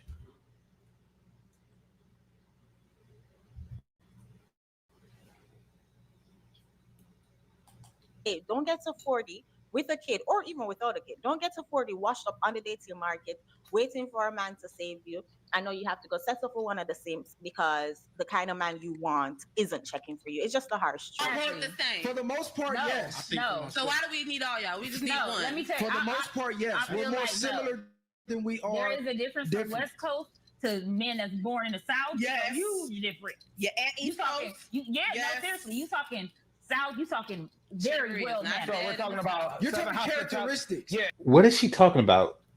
I know that West Coast, as a West Coast man, I know that we are completely different than Southern brothers, but what is her perception? I'm telling you, these women look at you thirsty ass country dudes as hope. And this isn't me calling you thirsty ass country dudes. That's their thinking of you. That's their thinking of you. They think that they can take their fat ass to whatever Southern former Confederate state that they can go to, and I'm telling you, that is their Philippines. That is their Colombia. That is their Brazil. That's where Passport Sis actually winds up. A place full of thirsty men with jobs. Somebody said country simps with beards. I'm not going to even speak on the beard thing. You know what? I am going to speak on it. You know what a big beard means? Well, apparently it means that you want to fuck Courtney Michelle.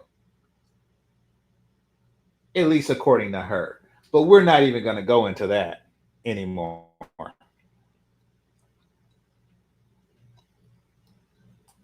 Exactly. Yes, I am. Not how we pick our lifestyles. The way we pick women. But none of y'all the is, same. I is, feel is like similar. every man has their own mind. They Oh, do. you're saying it's easy. You gonna pick, men are always gonna pick the easier thing for them. No, yes, we don't want. That's not easy. Not easy. Men are So always what's gonna wrong pick with- what's easy for them. So you having a daughter and spending time with. Okay, let me see where she's going with this. Look at the look on Chantel's face.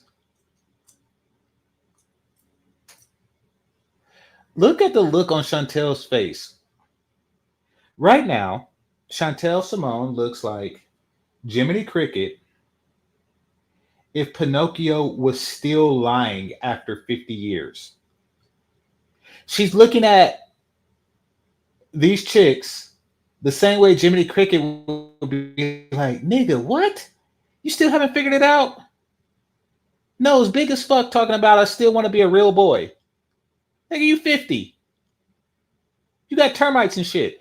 Talking about you haven't figured it out. That's the look. That's the expression she had. It's like a disappointed mentor. Like, what in the fuck is wrong with you?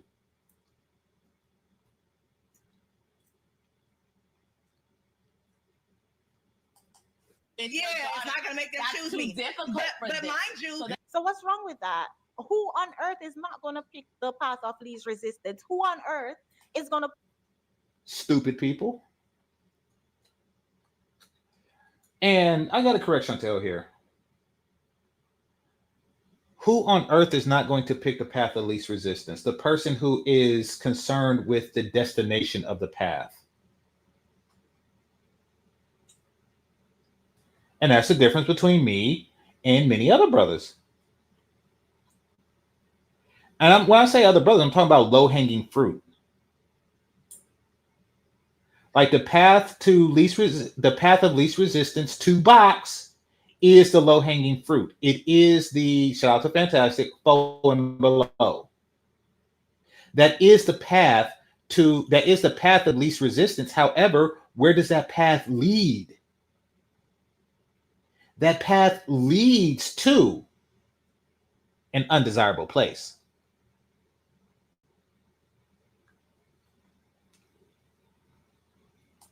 pick something that is harder for them. If you have an easier life to go, an easier path to go, why would you not pick the easier path? What the hell? 25-year-old. Mind you, in the last 2 years of a couple of guys that I've dated have asked me to have their baby. Are you stupid or something? Because they see how I.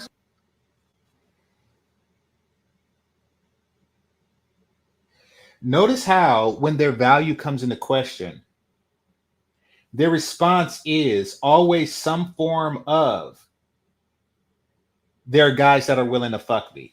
And that's what happens. These guys are talking about, you need to talk to 15 women a day. You know, like Ron Wills, you need to talk to 15 women a day. All you're doing is feeding this narcissism. Because they take that and they run with it. A guy asked to have my baby.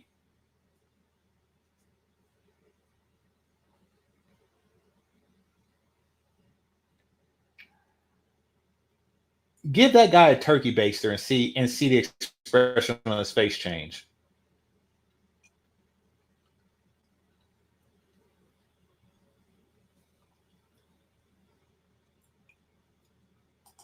Raise my kids. So I'm just gonna say this. That's not cat. I promise that's not cat. And you probably ain't even gotta sleep with them. They just know how you carry yourself. They're Men have asked her to have their baby. Oh, that was a TikTok. That's any of them asked you for marriage? No. Has any of them said that they want to give you their last name?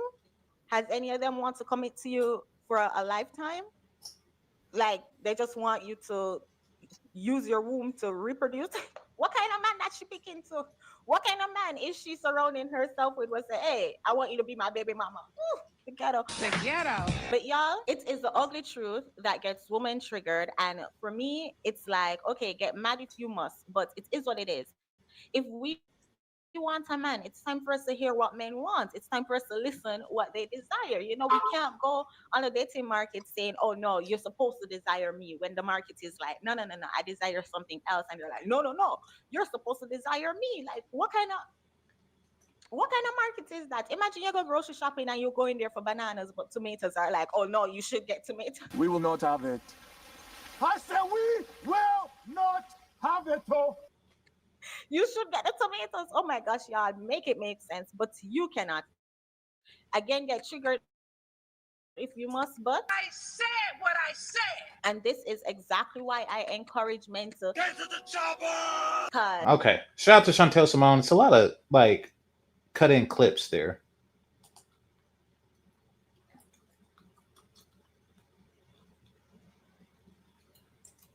All right. So it was another one from River TV. I'm going to cover that, then I'm going to call it a day.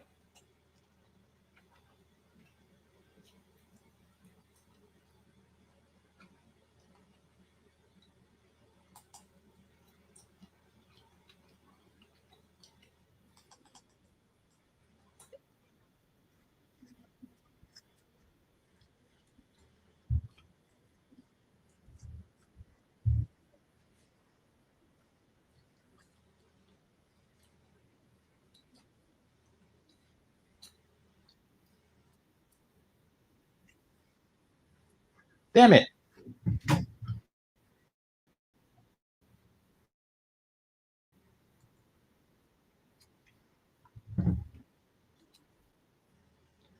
Somebody said only value left is the P. Yeah, absolutely. And that's what happens when you don't offer previous value. I knew it was something River said that I wanted to cover. Okay. And here it is. I know I seen something yesterday. I was like, oh, I got to share this while I was busy.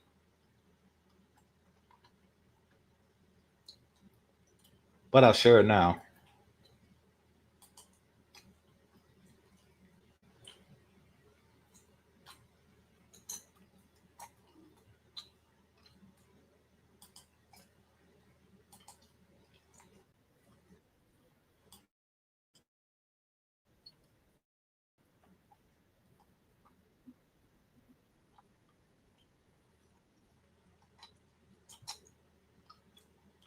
with me and put on Kevin Samuels, and I really do feel like that was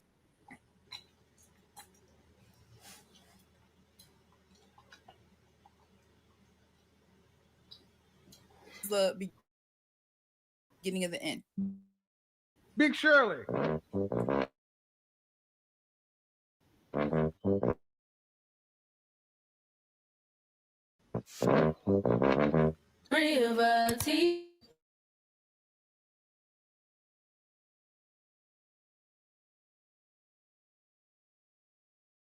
You know, she's no longer with her boyfriend because of the manosphere.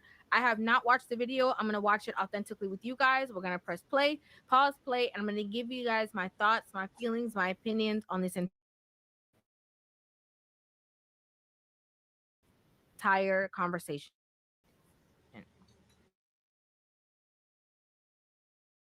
Talking about how she lost her boyfriend to red pill content. Well, I basically lost my boyfriend to manosphere content, and that was the beginning of the end. I didn't know it though. One day I came home, I was in my vanity room, okay, room just for myself. I closed my makeup. That room, I have a 10. He says, "Baby, I want you to watch this." Okay, there's some things to unpack here before we move forward. You have a vanity room and you look like that? Instead of for a gym, you just put on makeup over fat. Instead of for like having an in-home gym, you know, like with a treadmill and stuff like that, and a bike, one of those ellipticals. Instead of for that, you have a place where you put on makeup over fat.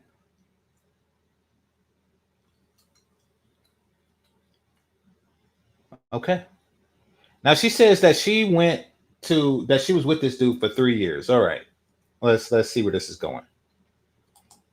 Feel like when he was suggesting content to me, it's because he thought that I also might enjoy it.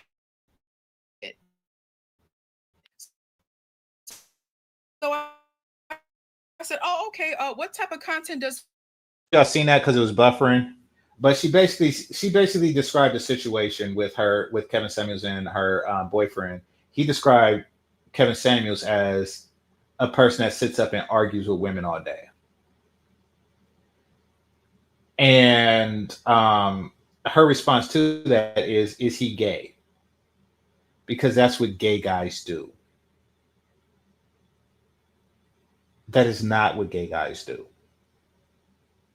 Ever.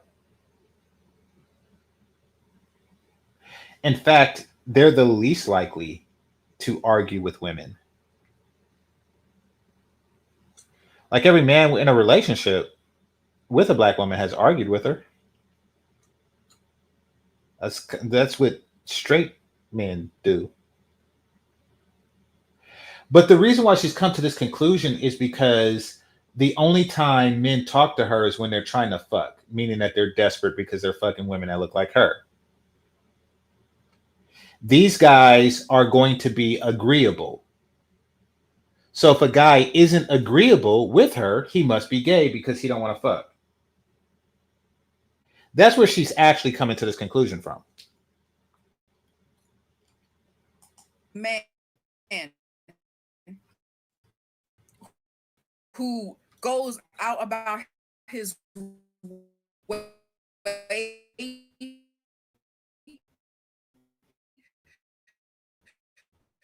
to argue with the woman just to tell her about herself. Because and these are the results. These are the results. You didn't grow up around men that told you when your shit stink. Now you just grew up with stinky shit. Exactly. Slump busters.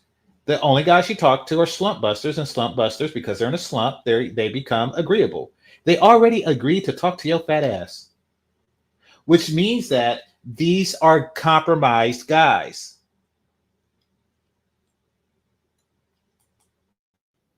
They were gay. So this is the thing. I don't know yet who she's talking about in this conversation. As I'm watching authentically with you guys, but I think that the way that he even propositioned the conversation. Okay, let me read some because it's buffering a lot. So let me read some chat room stuff. It says a fat bitch words doesn't matter. These words are true. It matters far less than a in shape woman's words. Out of shape and below average looking with bad attitude. It wasn't a manosphere's fault she didn't want to improve. Well, it was the manosphere's fault for telling her boyfriend that she should improve and that he should improve also. This broad has a vanity room. Yeah, I was thinking the same thing. It's like, wow, you got a whole room dedicated to that shit. It's like seeing a, fat person saying I have a home gym. Or a toothless person saying I have a dental hygiene room.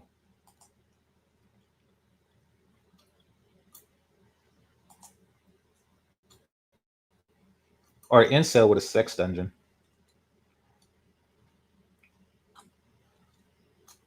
As a Southern brother, I resent this portion of the conversation. LOL. What is it to resent? I mean, she said, well, don't resent me because she said it. Those West Coast boys are different. Those down south, good old country value boys. Yeah. Basically, they're suckers that's willing to let your fat ass take advantage of them.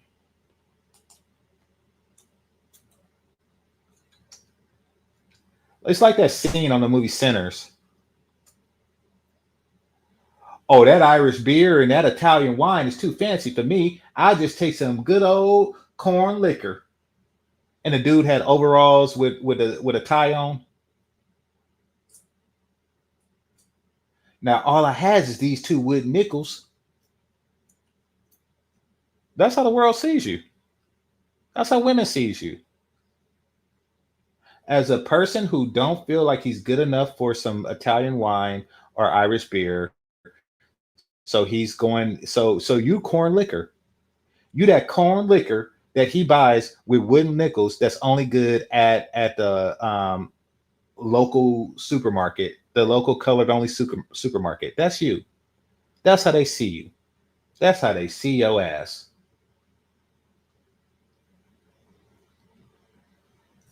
There's brothers that don't demand more.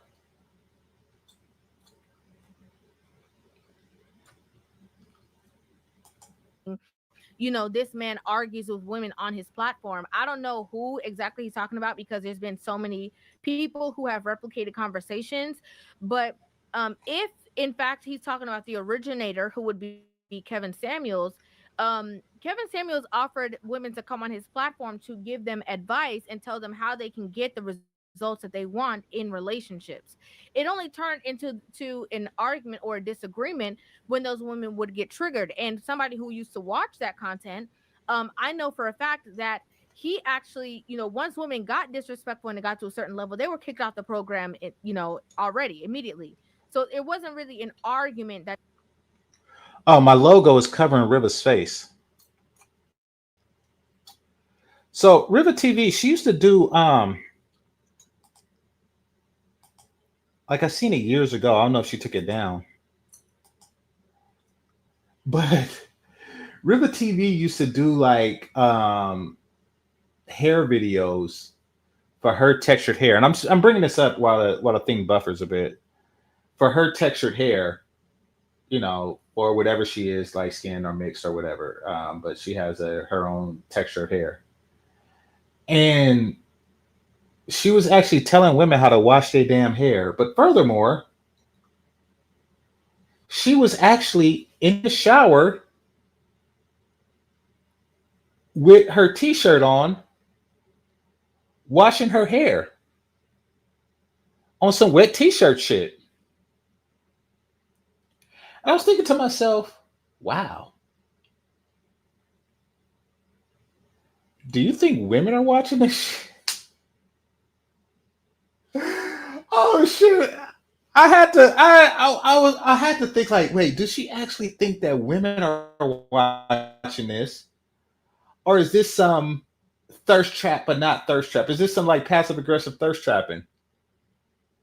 I'm like, wow, she really got her hair out, washing her hair with the white t-shirt on in the shower.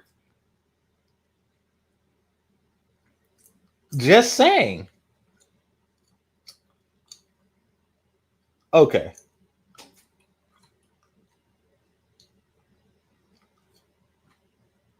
What's a transparent cleaning video? Well, no, like those yoga videos. It's like, really? Really? You think you're teaching women yoga? Really? It made me think like that. But I don't know. I don't know her personality. I mean, I know her online persona and personality, but I don't know well enough to know, like, was she doing that? Like, was she genuinely just teaching women how to wash their hair, and then just looked one day and like, oh, I got an all male audience. I wonder why this is. Okay, let me make this kind of content instead. Like, did she just? I don't know. Either way, it's funny as hell to me. Okay, hopefully it's buffered now. Let's play some more. Technically ensued.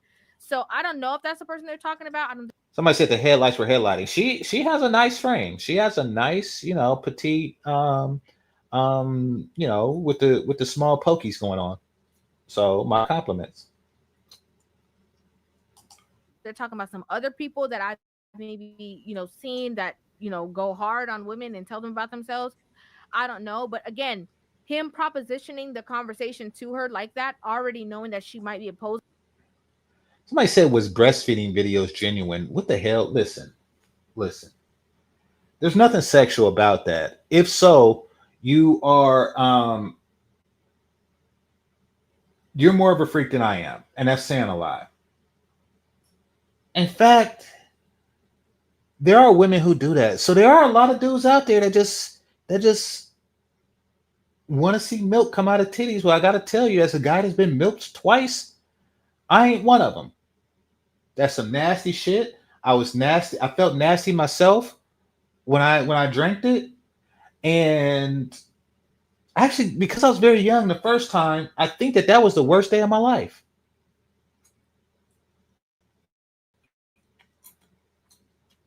I think that was the worst day of my life. I'm trying to think. Yeah, nothing bad. I was like 18, 19. Nothing bad has happened to me prior to that. The bitch milked me. She was older, and she said her youngest child was 5 years old. And I'll be damned if it wasn't milk. That was, and I'm gonna be honest, I cried a little bit. That shit was fucking nasty. And now you got dudes that just watch it and get turned on by milk coming out of a bitch's titties. Hey, to each his own. But if you're one of those dudes, you nasty in a way that I'm not.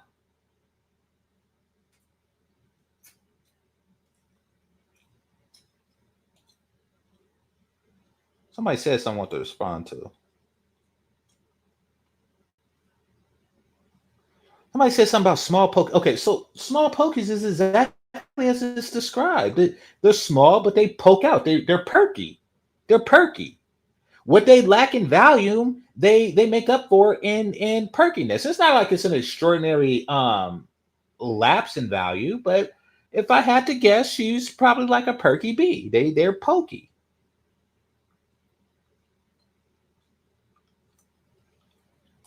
Thing is a little off.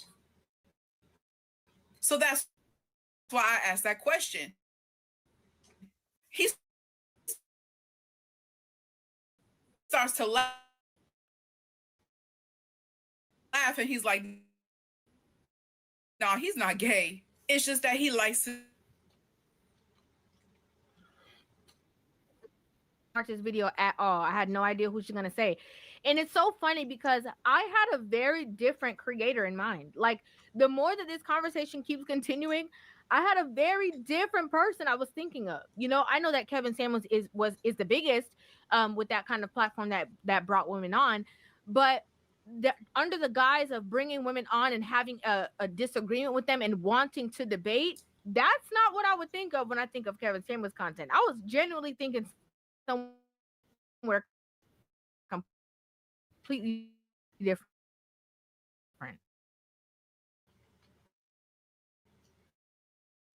I did not know who the hell he was at that point, and most people didn't know who he was at that point because he like.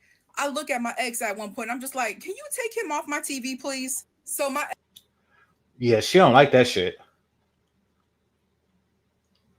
She don't like that shit.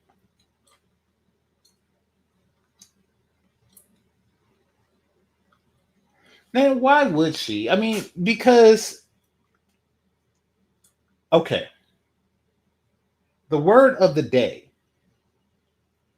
is limited.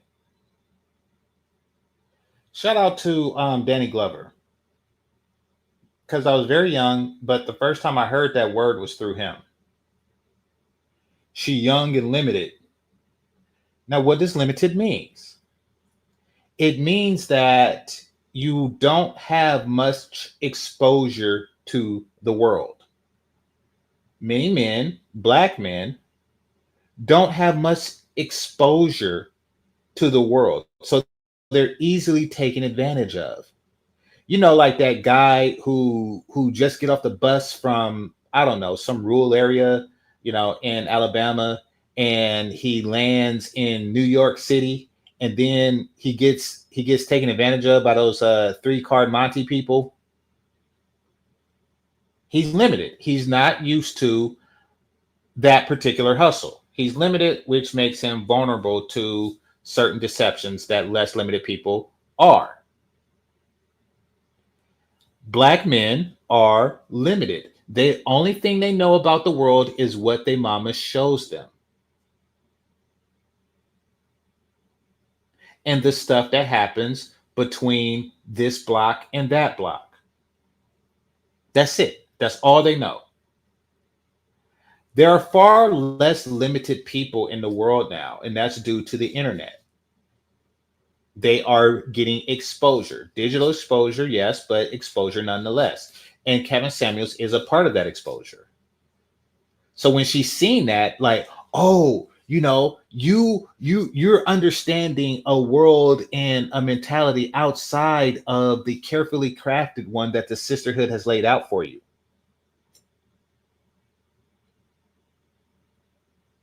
Therefore, you are getting a broader perspective. Perfect example, right? One of my favorite movies ever. I played on movie night years ago. One of my favorite movies ever is this movie called Dope.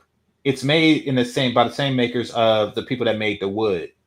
And it featured a black nerd in a high school in Inglewood, California.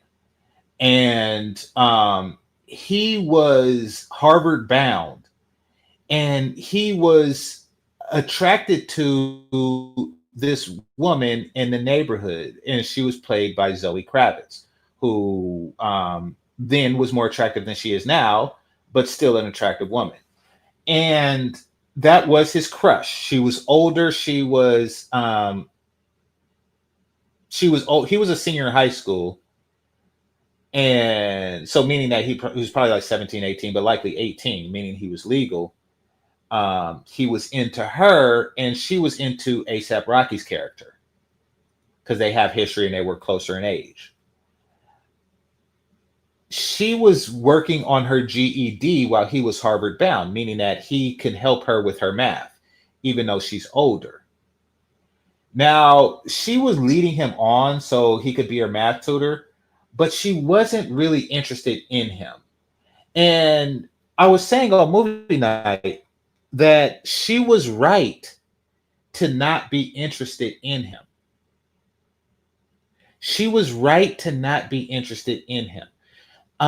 Because she knew what even he didn't know. She knew about himself what he didn't know about himself yet.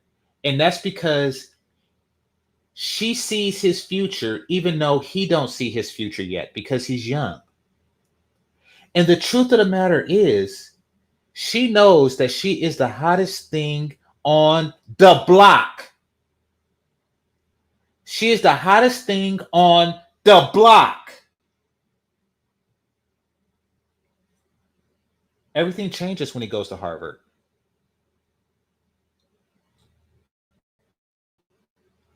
When he goes to Harvard, you think he's going to come back to Inglewood to get with a GED broad? She knows that. Once he gets into an environment where the women are as beautiful as they are smart, it's game over. And she knows that. She knows that any relationship that she has with this young man is going to be based on the fact that he's limited.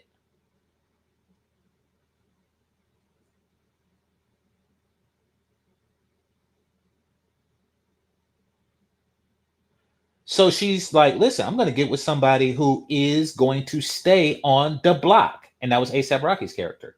He's going to stay on the block. He's not going to go to Boston and all that stuff. He's not going to go to Harvard. He's going to be on the block. He's going to be on the block next year. He's going to be on the block the year after that. He's going to be on the block the year after that.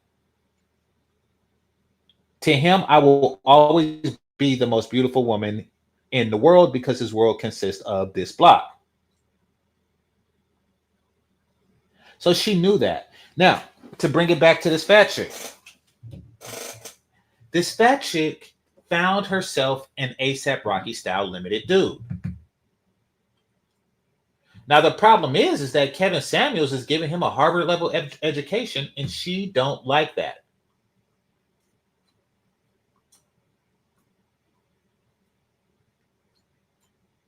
Extra starts to laugh and he's like, oh, well, you don't like him? I'm like, hell no, I don't like him. And then I start to like question him, like, why would I like him? I agree with that. Why would she like him? Okay.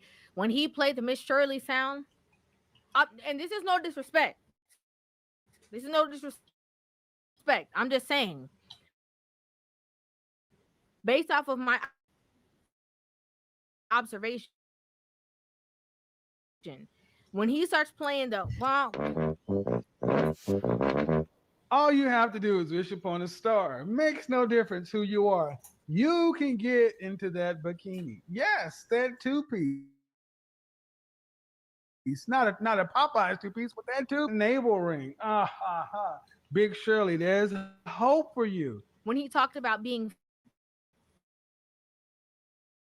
fit, feminine, and friendly right now. So, of course, she's not going to like that content because the same way that the women who, then argue with Kevin Samuels are triggered, she's immediately going to be triggered. And to me, it sounds like what this man was doing was giving you some subliminal messages through somebody else because he didn't have the heart to have certain conversations with you. That's what it seems like to me. No. So fast forward. No, his eyes were opened. His eyes were opened and, he wanted to share it with the person that he thought he loved. He didn't realize that she didn't. Okay. To understand her point of view, you have to think about it from a foreign woman's point of view, right? Or your point of view, if you were to get with a foreign woman, right?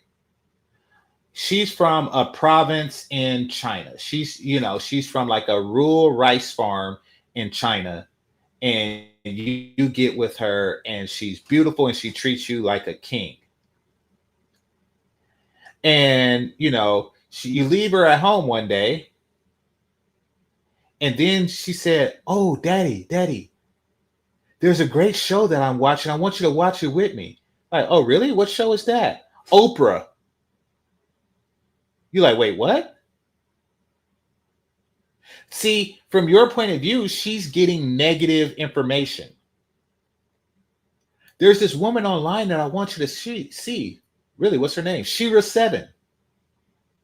You see, from your point of view, her mind is getting poisoned.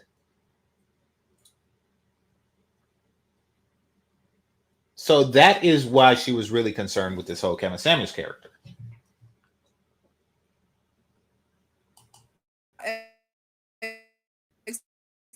Into an argument. So we get into this fight, and basically he asked me, But I told him I cannot take you seriously because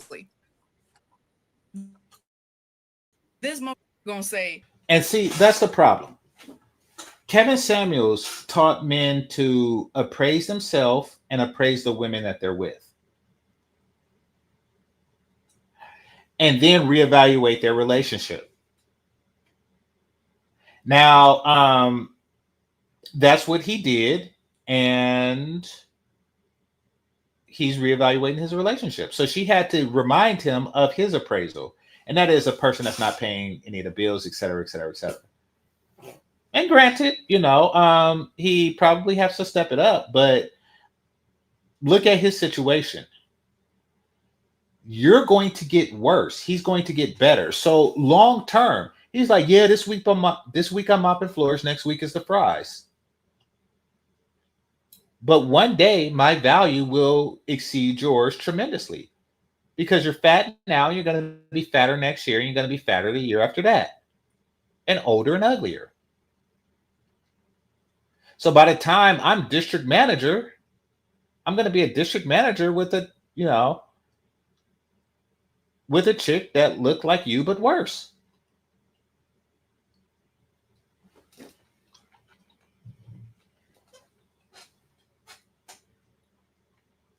I said, what women do you know that are ending up alone? He was like, that's the that I see when I'm watching those videos. No, wait, and this is what I'm saying. He was trying to tell you this is why you're gonna end up alone. Like, even though he's using the videos and the content for conversations, he's trying to send you signals about you. He's trying to say, no, this is why that's gonna be your reality. That's what he was trying to say. Because he's saying if we are living together, if me and you are in a certain space and I can't lead my home and I can't tell you nothing and I can't dictate anything based off of the fact that I am not the sole provider of your bills, that means that your femininity is reliant. That doesn't go, that's not something, feminine. Okay, she's way off basis. What she's trying to do, what this fat woman is trying to do, is she's trying to say that not that the femininity is for sale, but she's saying that you don't deserve it because you're broke. Now there may or may not be truth in that, but what he's thinking, like, maybe I should up my income game.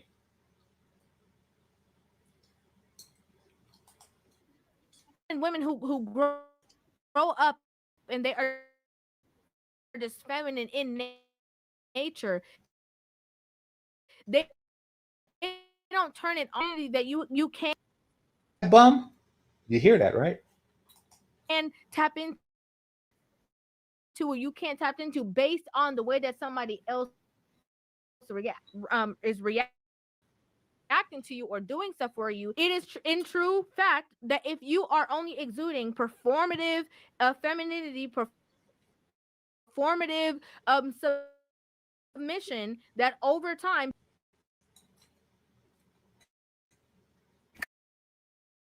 because he started to watch just not only Kevin, but he was watching, other influencers who had the same type of content. So talking about me. I told him, this is where I have. She's talking about me. They fear me. Especially the fat ones.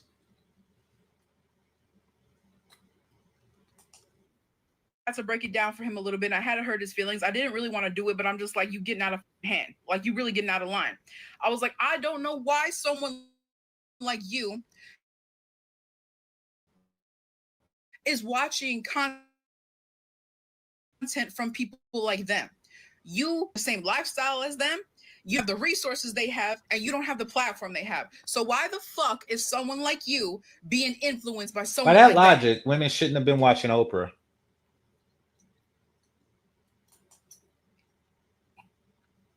Or women shouldn't really just read magazines with models in it. They shouldn't get hair and makeup advice from anybody. It's ridiculous. You, a grown-ass man, almost into his 30s, because at this point he was like 29, 28 or something like that.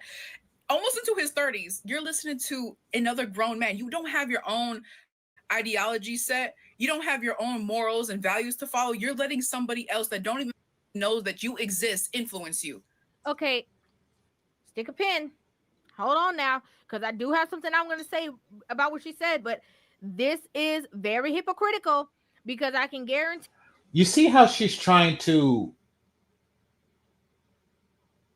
filter the advice that he's getting?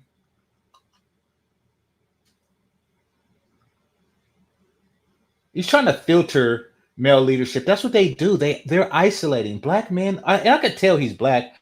I could tell he's black by the fact that she's fat. And they're the only ones that go for this because they're the only ones that's conditioned to go for this. They deliberately shelter all other influence from these men. I stopped watching pro wrestling. For one, I think, first of all, if you're a grown man and you watch pro wrestling, like not with your son, because my dad used to take me and my granddad used to take me. They used to have it at the Oakland Coliseum Arena. But if you're a grown man and you watch pro wrestling, you're stupid. There's no other way to sugarcoat that. But anyway, I stopped watching it when I was a kid because they had this one dude, a black man, who was supposed to be like some African savage or something. I think his name was Akuma. And he had like all kind of face paint on and a goalie mask, and he was doing some savage shit. And I was like, man, this is for real disrespectful. This is just for real disrespectful. So I'm like, you know something? Fuck this shit. Fuck all of it. It was called WWF back then. I don't know what the E stands for. But back then it was called WWF. I'm like, man, fuck them. Fuck Hulk Hogan. Fuck Ultimate Warrior. Fuck all of them. All right. Fuck it. You know. Kamala was his name. Thank you. And then one day, because my cousins and shit still watched it. One day I seen an episode and they had a dude, I think his character was a pimp. He was another black dude, but he changed it up. And there was another one that's worse. Anyway, I think his name was like Coco Beware or something like that. Who was a wrestler, but he changed and he was all suited up. And then he was explaining to dude, like, you are a man, because maybe WWF realized how disrespectful that shit was, and they was losing like young black boys like myself, and they probably had to make a change. So they wrote in the script that okay, we're gonna bring him back, and we're gonna have another black wrestler, have him find his humanity and get to him. So he was like, you are a man, you are a man, and it was somebody taking him away from that. So the reason why I brought that up is the same way the people was trying to take that pretend savage away from the message, is the way that these women are taking this man from the message. They're trying to hide black men from certain messages, certain influences that they find a threat to their gynocracy, and keep him in a savage state, a state of savage stupidity.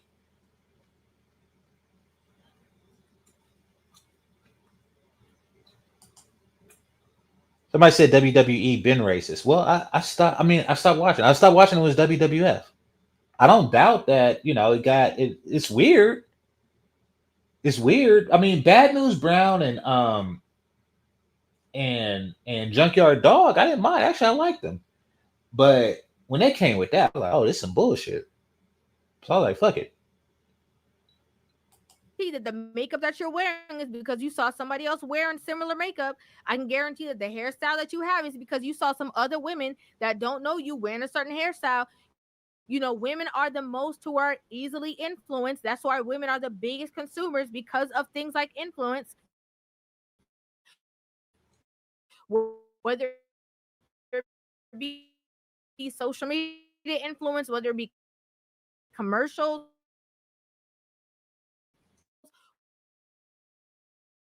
whatever it is, their own feelings, their opinions. What Kevin Samuels brought to a public platform is known for a lot of the times as like barbershop talk. Like these are the things that men have consistently talked about amongst themselves.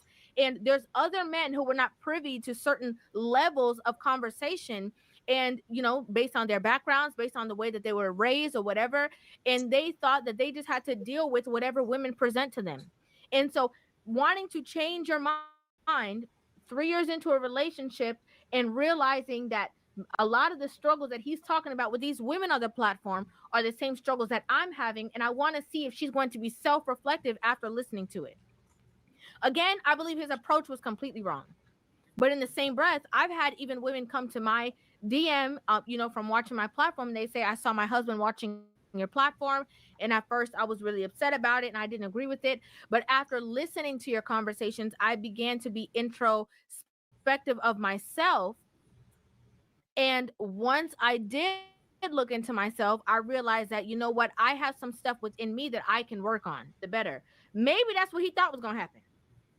Maybe he didn't know, the tree he was really barking up for. Good Like point. I said, Good point, Rilla. maybe he was just trying to use that to have subliminal conversations with you and that were going over your head.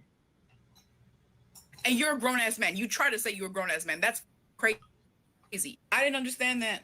I really didn't. Because See, when they say you're a grown ass man, that's what they do to say that you don't need male mentorship. They try to separate you from any male mentorship, so the only guidance you get is from other women. That's why they say stuff like, your mama lets you talk like that. That's why they always reference your mama, because she's supposed to be the only mentor. So if something goes wrong, meaning that she wasn't raised to be an on-point simp to be taken advantage of, they immediately check the mama, because you're not supposed to have any outside male influence. And then when you get older, you're supposed to reject it. Like, oh, well, you're a grown man now. Yes, a grown man that's never had any male mentorship.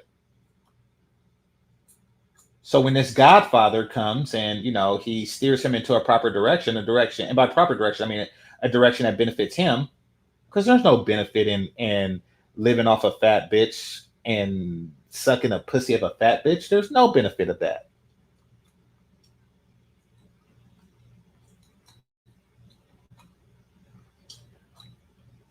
yeah, social media is fun, but I cannot say I've ever been influenced by a creator on here, because if you're trying to sell me something and I don't want it, I'm gonna keep scrolling. I don't agree with that. And you said, if you're trying to sell me something and I don't want it. No, he wants the knowledge. It's not that he don't want the knowledge. That's what you're missing. He does want the knowledge. You don't want him to have the knowledge. You want to call him brainwashed because it's not something that is, supportive of what you want that relationship to be like. You calling him broke and saying he don't have money to pay the bills and he don't have his own mind, but you was with him for 3 years and you didn't have no problem with that. You only have a problem when he is now bringing a belief system that's contrary to what you want the relationship to be like, where you're no longer going to have a certain level of control. That's the real problem. If it sounds like it don't sound right, I'm gonna let you know it don't sound right. But it's hardly ever I get influenced by somebody on. You said never. Now you said hardly ever. That's two different things. On here. And this grown-ass man wants me to take him serious. The one that's getting influenced by somebody, the one that don't pay bills. You want me to take you serious? I said you need to stop listening to, because they got you. Who are you to tell him what to listen to?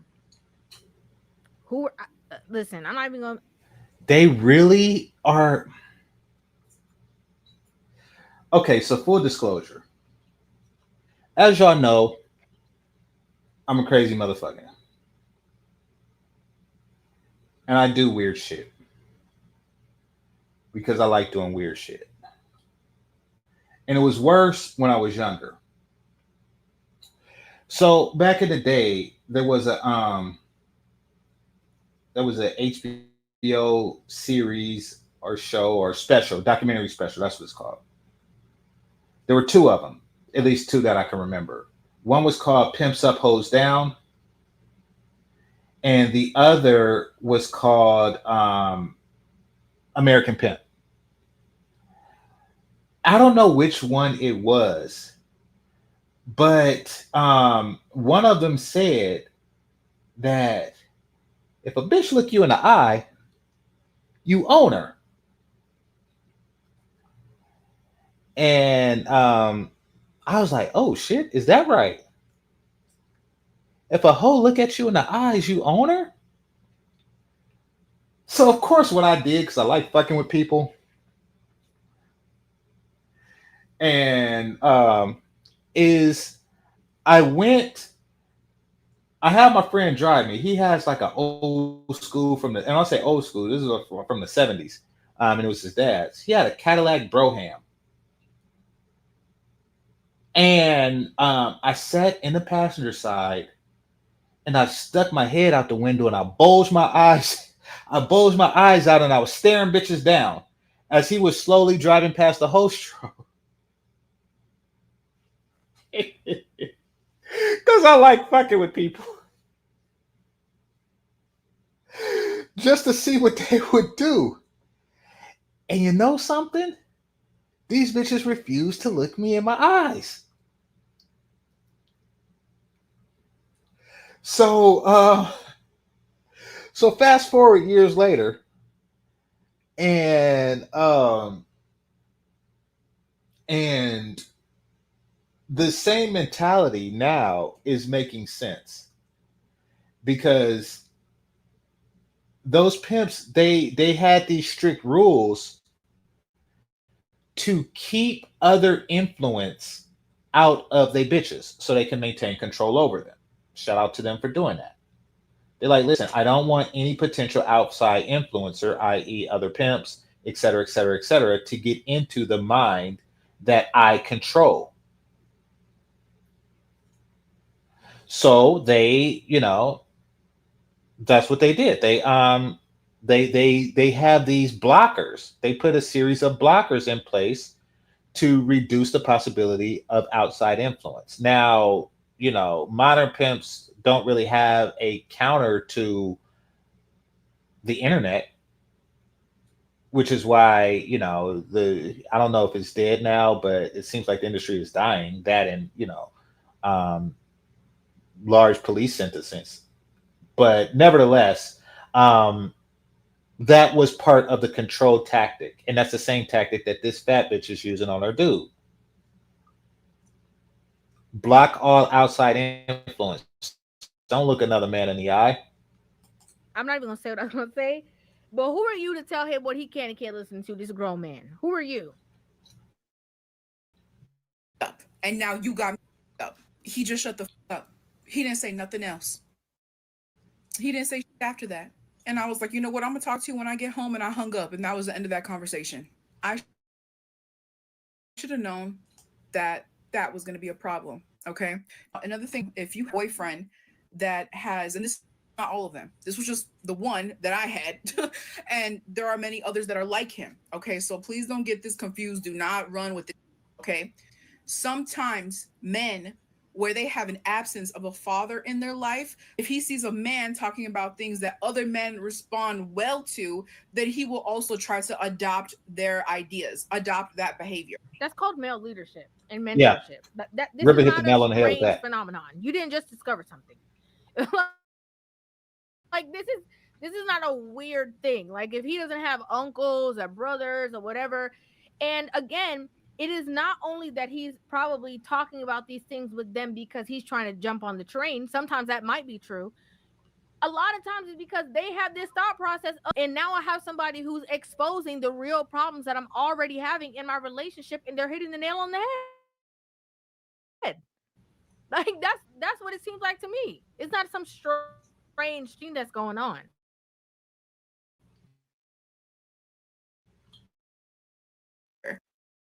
Because they think that a man is teaching them something that they don't know, because they didn't have one growing up. So now they're looking for that. This though, if you're gonna listen to some people, you got to make everything else, okay, not just your mentality about women. You got to make sure your finances match up. You got to make sure your looks match up. You got to make sure all the decisions that you make in your life got to match up with theirs too. See, it's more than just having, an influenced mind, right? If you really feel like how that person feels and you want your life to reflect that, you want to move how you have your whole life looking just like there's look and like that. Okay, like we know. We're Another aware. message of Kevin Samuels is that men need to do more. They need to, work harder, earn more, et cetera, et cetera, et cetera. She don't like that message either. She has him exactly where she wants him. She's not looking for a provider. She's looking for a dude that, lives off of her, because those are the only dudes that she could sustain a relationship with, because poverty is their bond.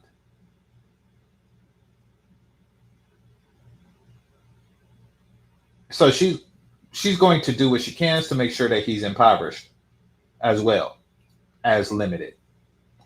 This is a sick dynamic. Fat women are awful. that he wasn't doing anything other than the bare minimum. And I really do feel like that was the beginning of that man passed away. I'm not trying to say this. Okay, I saw some comments in my last video that they were saying I was rage baiting. This ain't rage baiting. I told you what happened, and I hardly even responded to most of the comments on there because most people thought that I was just saying just because I wanted to get reactions. No, I gave my confessional. Nothing else, to rage bait about. I told y'all a story that happened to me, and that's it. But yeah, y'all, tip of the iceberg. I want to know who left who, because it sounds like he already left you. The minute that he introduced certain conversations, I'm going to say it again, the way in which he brought the conversation forth to her didn't make any sense to me. That was a really weird and ignorant way to do that. But also at the same point, he was already letting you know that he had a different mindset. And you telling him that if he wants to be like these people or the people that he, respects deeply. No, she left him, but she left him before he could leave her. That's what that's about. She knew that it's inevitable. She understands why men are with women like her. And the reason that men are with women like her is because they are conditioned to be there. But once, and they're bound to them by poverty and limited influence. Once those things change, then it's all over. The relationship is all over. And the mentorship that he was getting. And she dropped him before that day came. That his life has to align with that. I believe that that's exactly what he was realizing.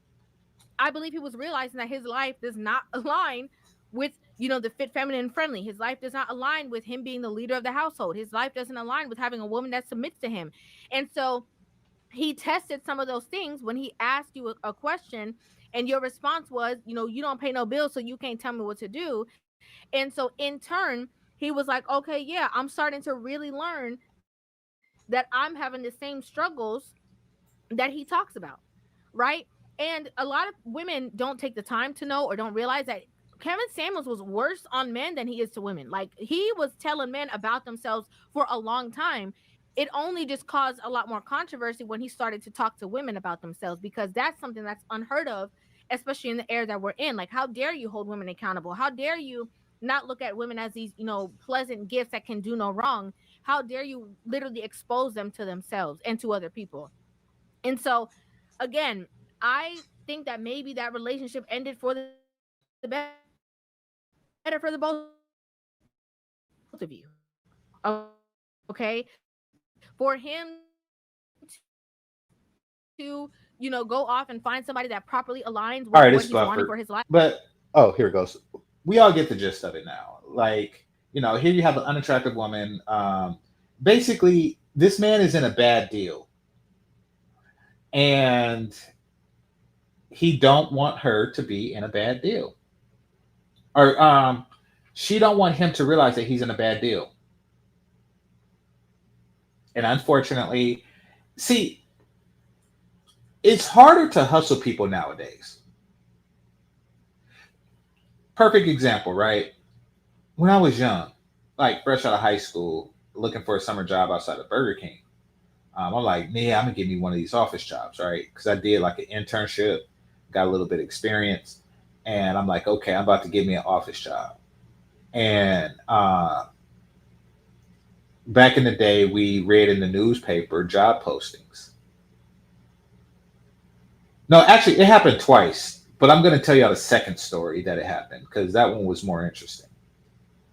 So, I was looking for a job as a warehouse worker. And really, I was looking for any entry level job. And when they said warehouse worker, $9 an hour, I was like, oh, bet. Keep in mind that this is 1990s money.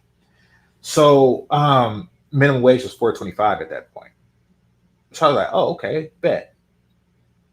So I got suited and booted, and I went to San Francisco and to apply for this job. And this was a job at a company that wasn't a company. It was a sales. They was like, okay, so, you know, you come in tomorrow and you meet our sales manager, right? And I'm like, okay, you know, and I'm thinking like, what will I be doing? You know,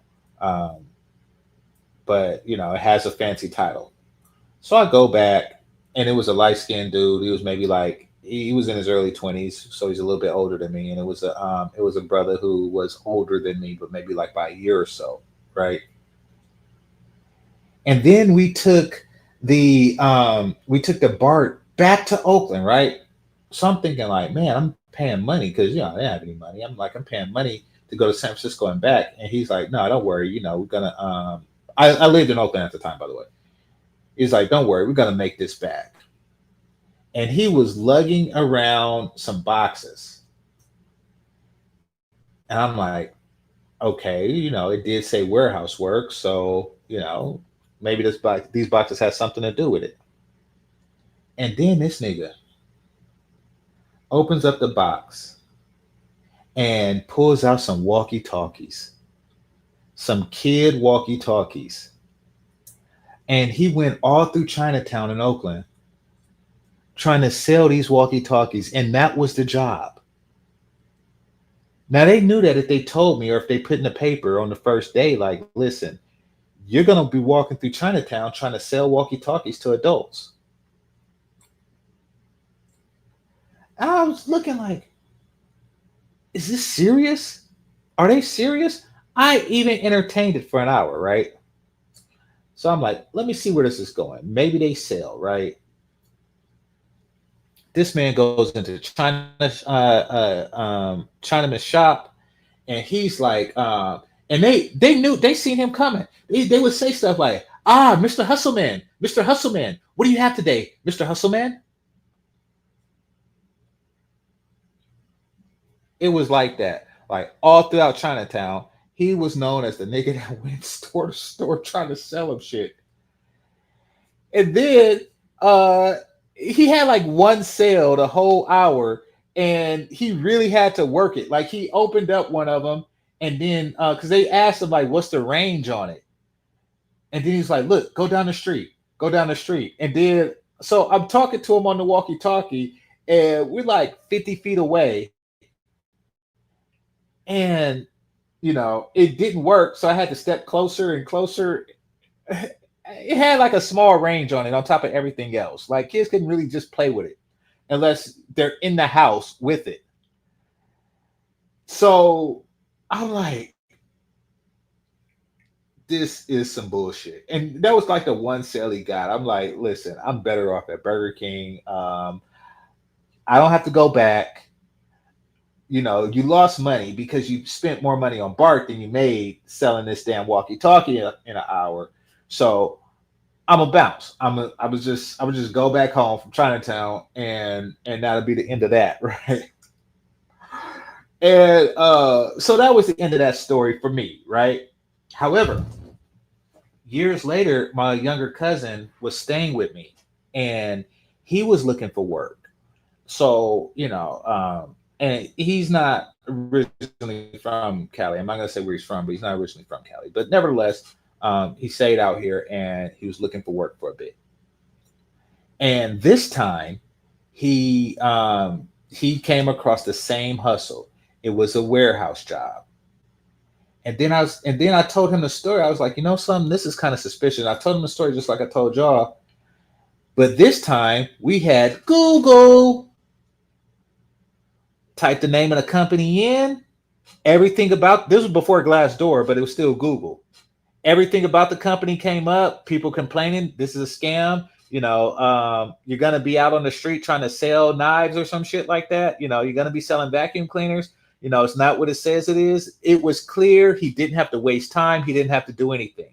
So my point is that the internet has made hustling a lot harder.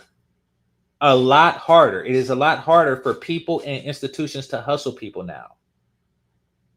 Because the internet is a thing. People can Google on their phone before doing anything. And that way they are less prone to hustling. I lost $20. I lost $20 to a goddamn 3-card Monte player. And that's it. People lose more to those guys. That was it. That was the end all be all in my entire life of dealing with these niggas. But let me see what the internet has to say.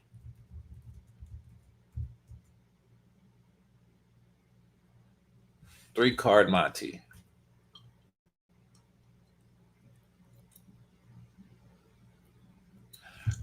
Three-card Monte is a confidence game, also known as a con, where a dealer uses sleight of hand to trick players into betting on the location of a designated card. So you see that? You see that? If I had the internet, this was before the internet. When I lost that $20, this was also before the internet. If I had the internet on my phone, like I do now, it'd be hard for those guys to do that. Because the first thing I type in is like, hey, 3-card Monte. I didn't even say, is it a con? It's just 3-card Monte. And it comes up, it's a con. It's harder to con people now with the internet. And it's harder to con her dude out of relationships. It's harder to con dudes out of relationships because of the internet, because of people like me and Kevin Samuels and others. And go find somebody that you are assuming is going to be able to pay your bills. And unfortunately, the opportunity to communicate to you how that situation of hypergamy works. Again, we're going back to the basis of that conversation with the fit, feminine, and friendly. Like you honestly didn't get the opportunity to be receptive to the conversation to see how you could attract the man that you're wanting to cover all your expenses in your life. And it's just crazy.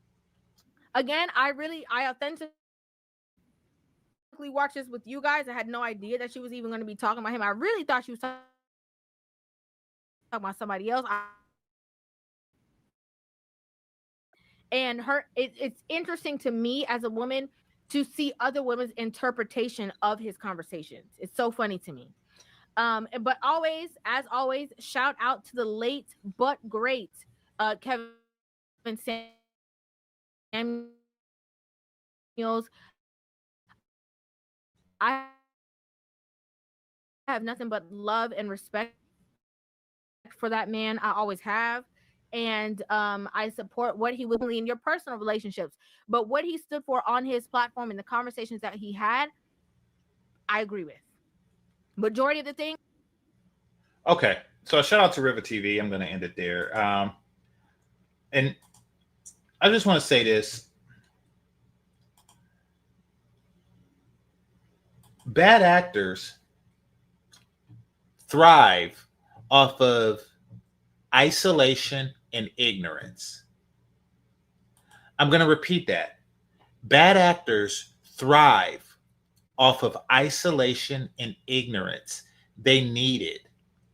They need it. It is their method of control over you, for you, etc., etc., etc. That is how they thrive. Isolation and ignorance. This black gynocracy is destined to fail now that the internet exists because, there is less isolation and ignorance. There's less. I never even heard of Brazil when I was young. Like in my early 20s and stuff. To me, Brazil was just, of course I heard, but it was like a place where coffee came from. when I was Austin's age. That's how isolated I was.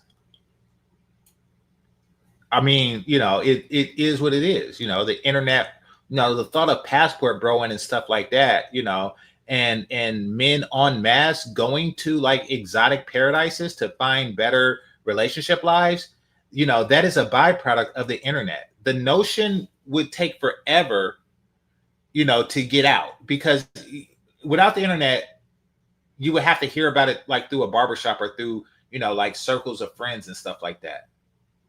That's without the internet. That's the only way you would hear about that. But with the internet, you just hear it. It would take a long time because somebody would actually have to move to Brazil or someplace and then come back and tell the story. And then you hear the story. But even then you think that it's like a one-off. Like, yeah, his definition of beautiful is probably not the same as mine. And women probably like him, but that doesn't necessarily mean that they'll like me. You actually have to hear it a bunch of times before you actually like think about it like that. The internet changes everything. The mass exposure to information changes everything. I'm trying to find this one clip I seen. I think it was today, where how companies take advantage of here we go. This is an example of how companies will take advantage of your ignorance. And this happened to me. And I'm pretty sure this happened to everybody. Hold on. Hit the like button, people. Hit the like button.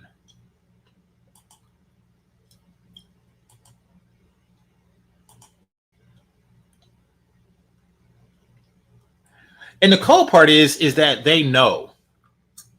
The women, particularly Black women, they know. They know exactly. They knew about Brazil before the men did.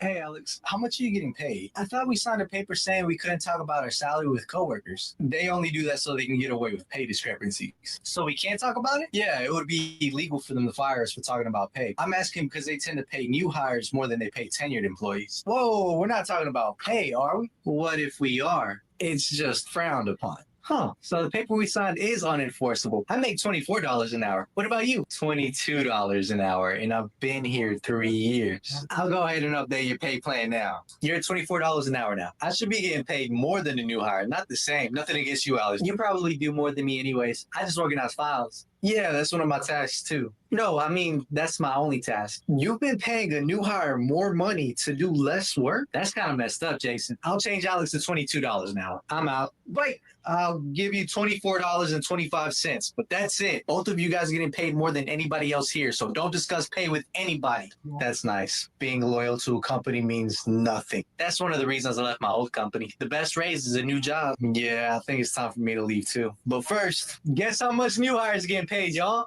Hey, Alex, how much? So you see the value of ignorance? Are we getting it? You see how the company came and said, hey, y'all not supposed to be talking about pay to each other. They want to keep you ignorant because now that they, once you realize, you're less interested. Once you have this information, they are less capable of taking advantage of you. He was underpaid $2 an hour.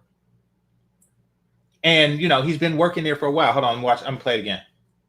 How much are you getting paid? I thought we signed a paper saying we couldn't talk about our salary with coworkers. They only do that so they can get away with pay discrepancies. So we can't talk about it? Yeah, it would be illegal for them to fire us for talking about pay. I'm asking because they tend to pay new hires more than they pay tenured employees. Whoa, we're not talking about pay, are we? What if we are? It's just frowned upon. Huh, so the paper we signed is unenforceable. I make $24 an hour. What about you? $22 an hour, and I've been here 3 years.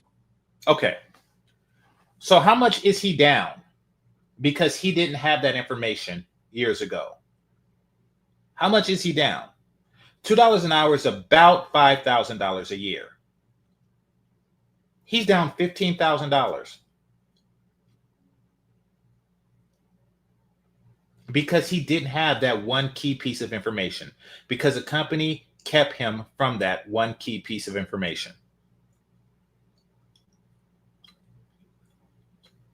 Ignorance. Control through ignorance.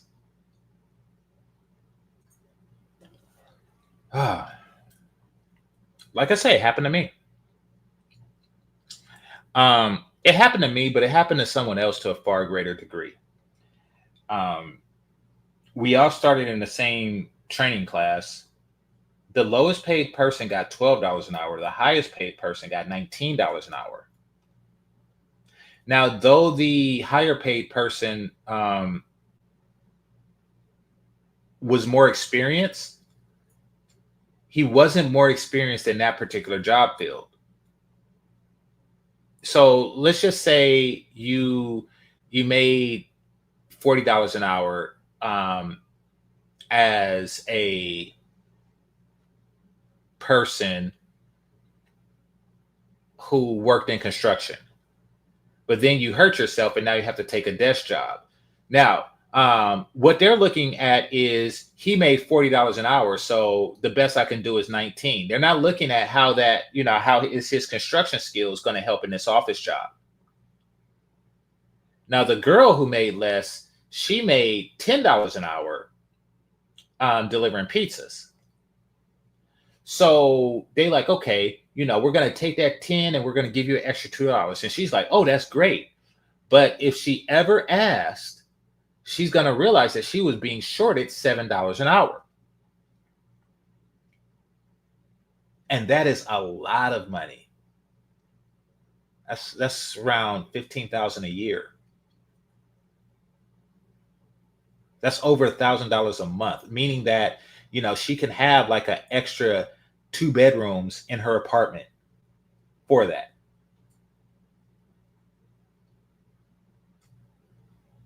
So yes, I mean, there's power in ignorance.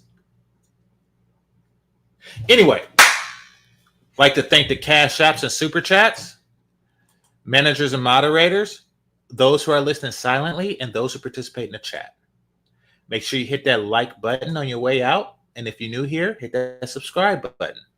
This is GameChanger 00100. Game over. Peace.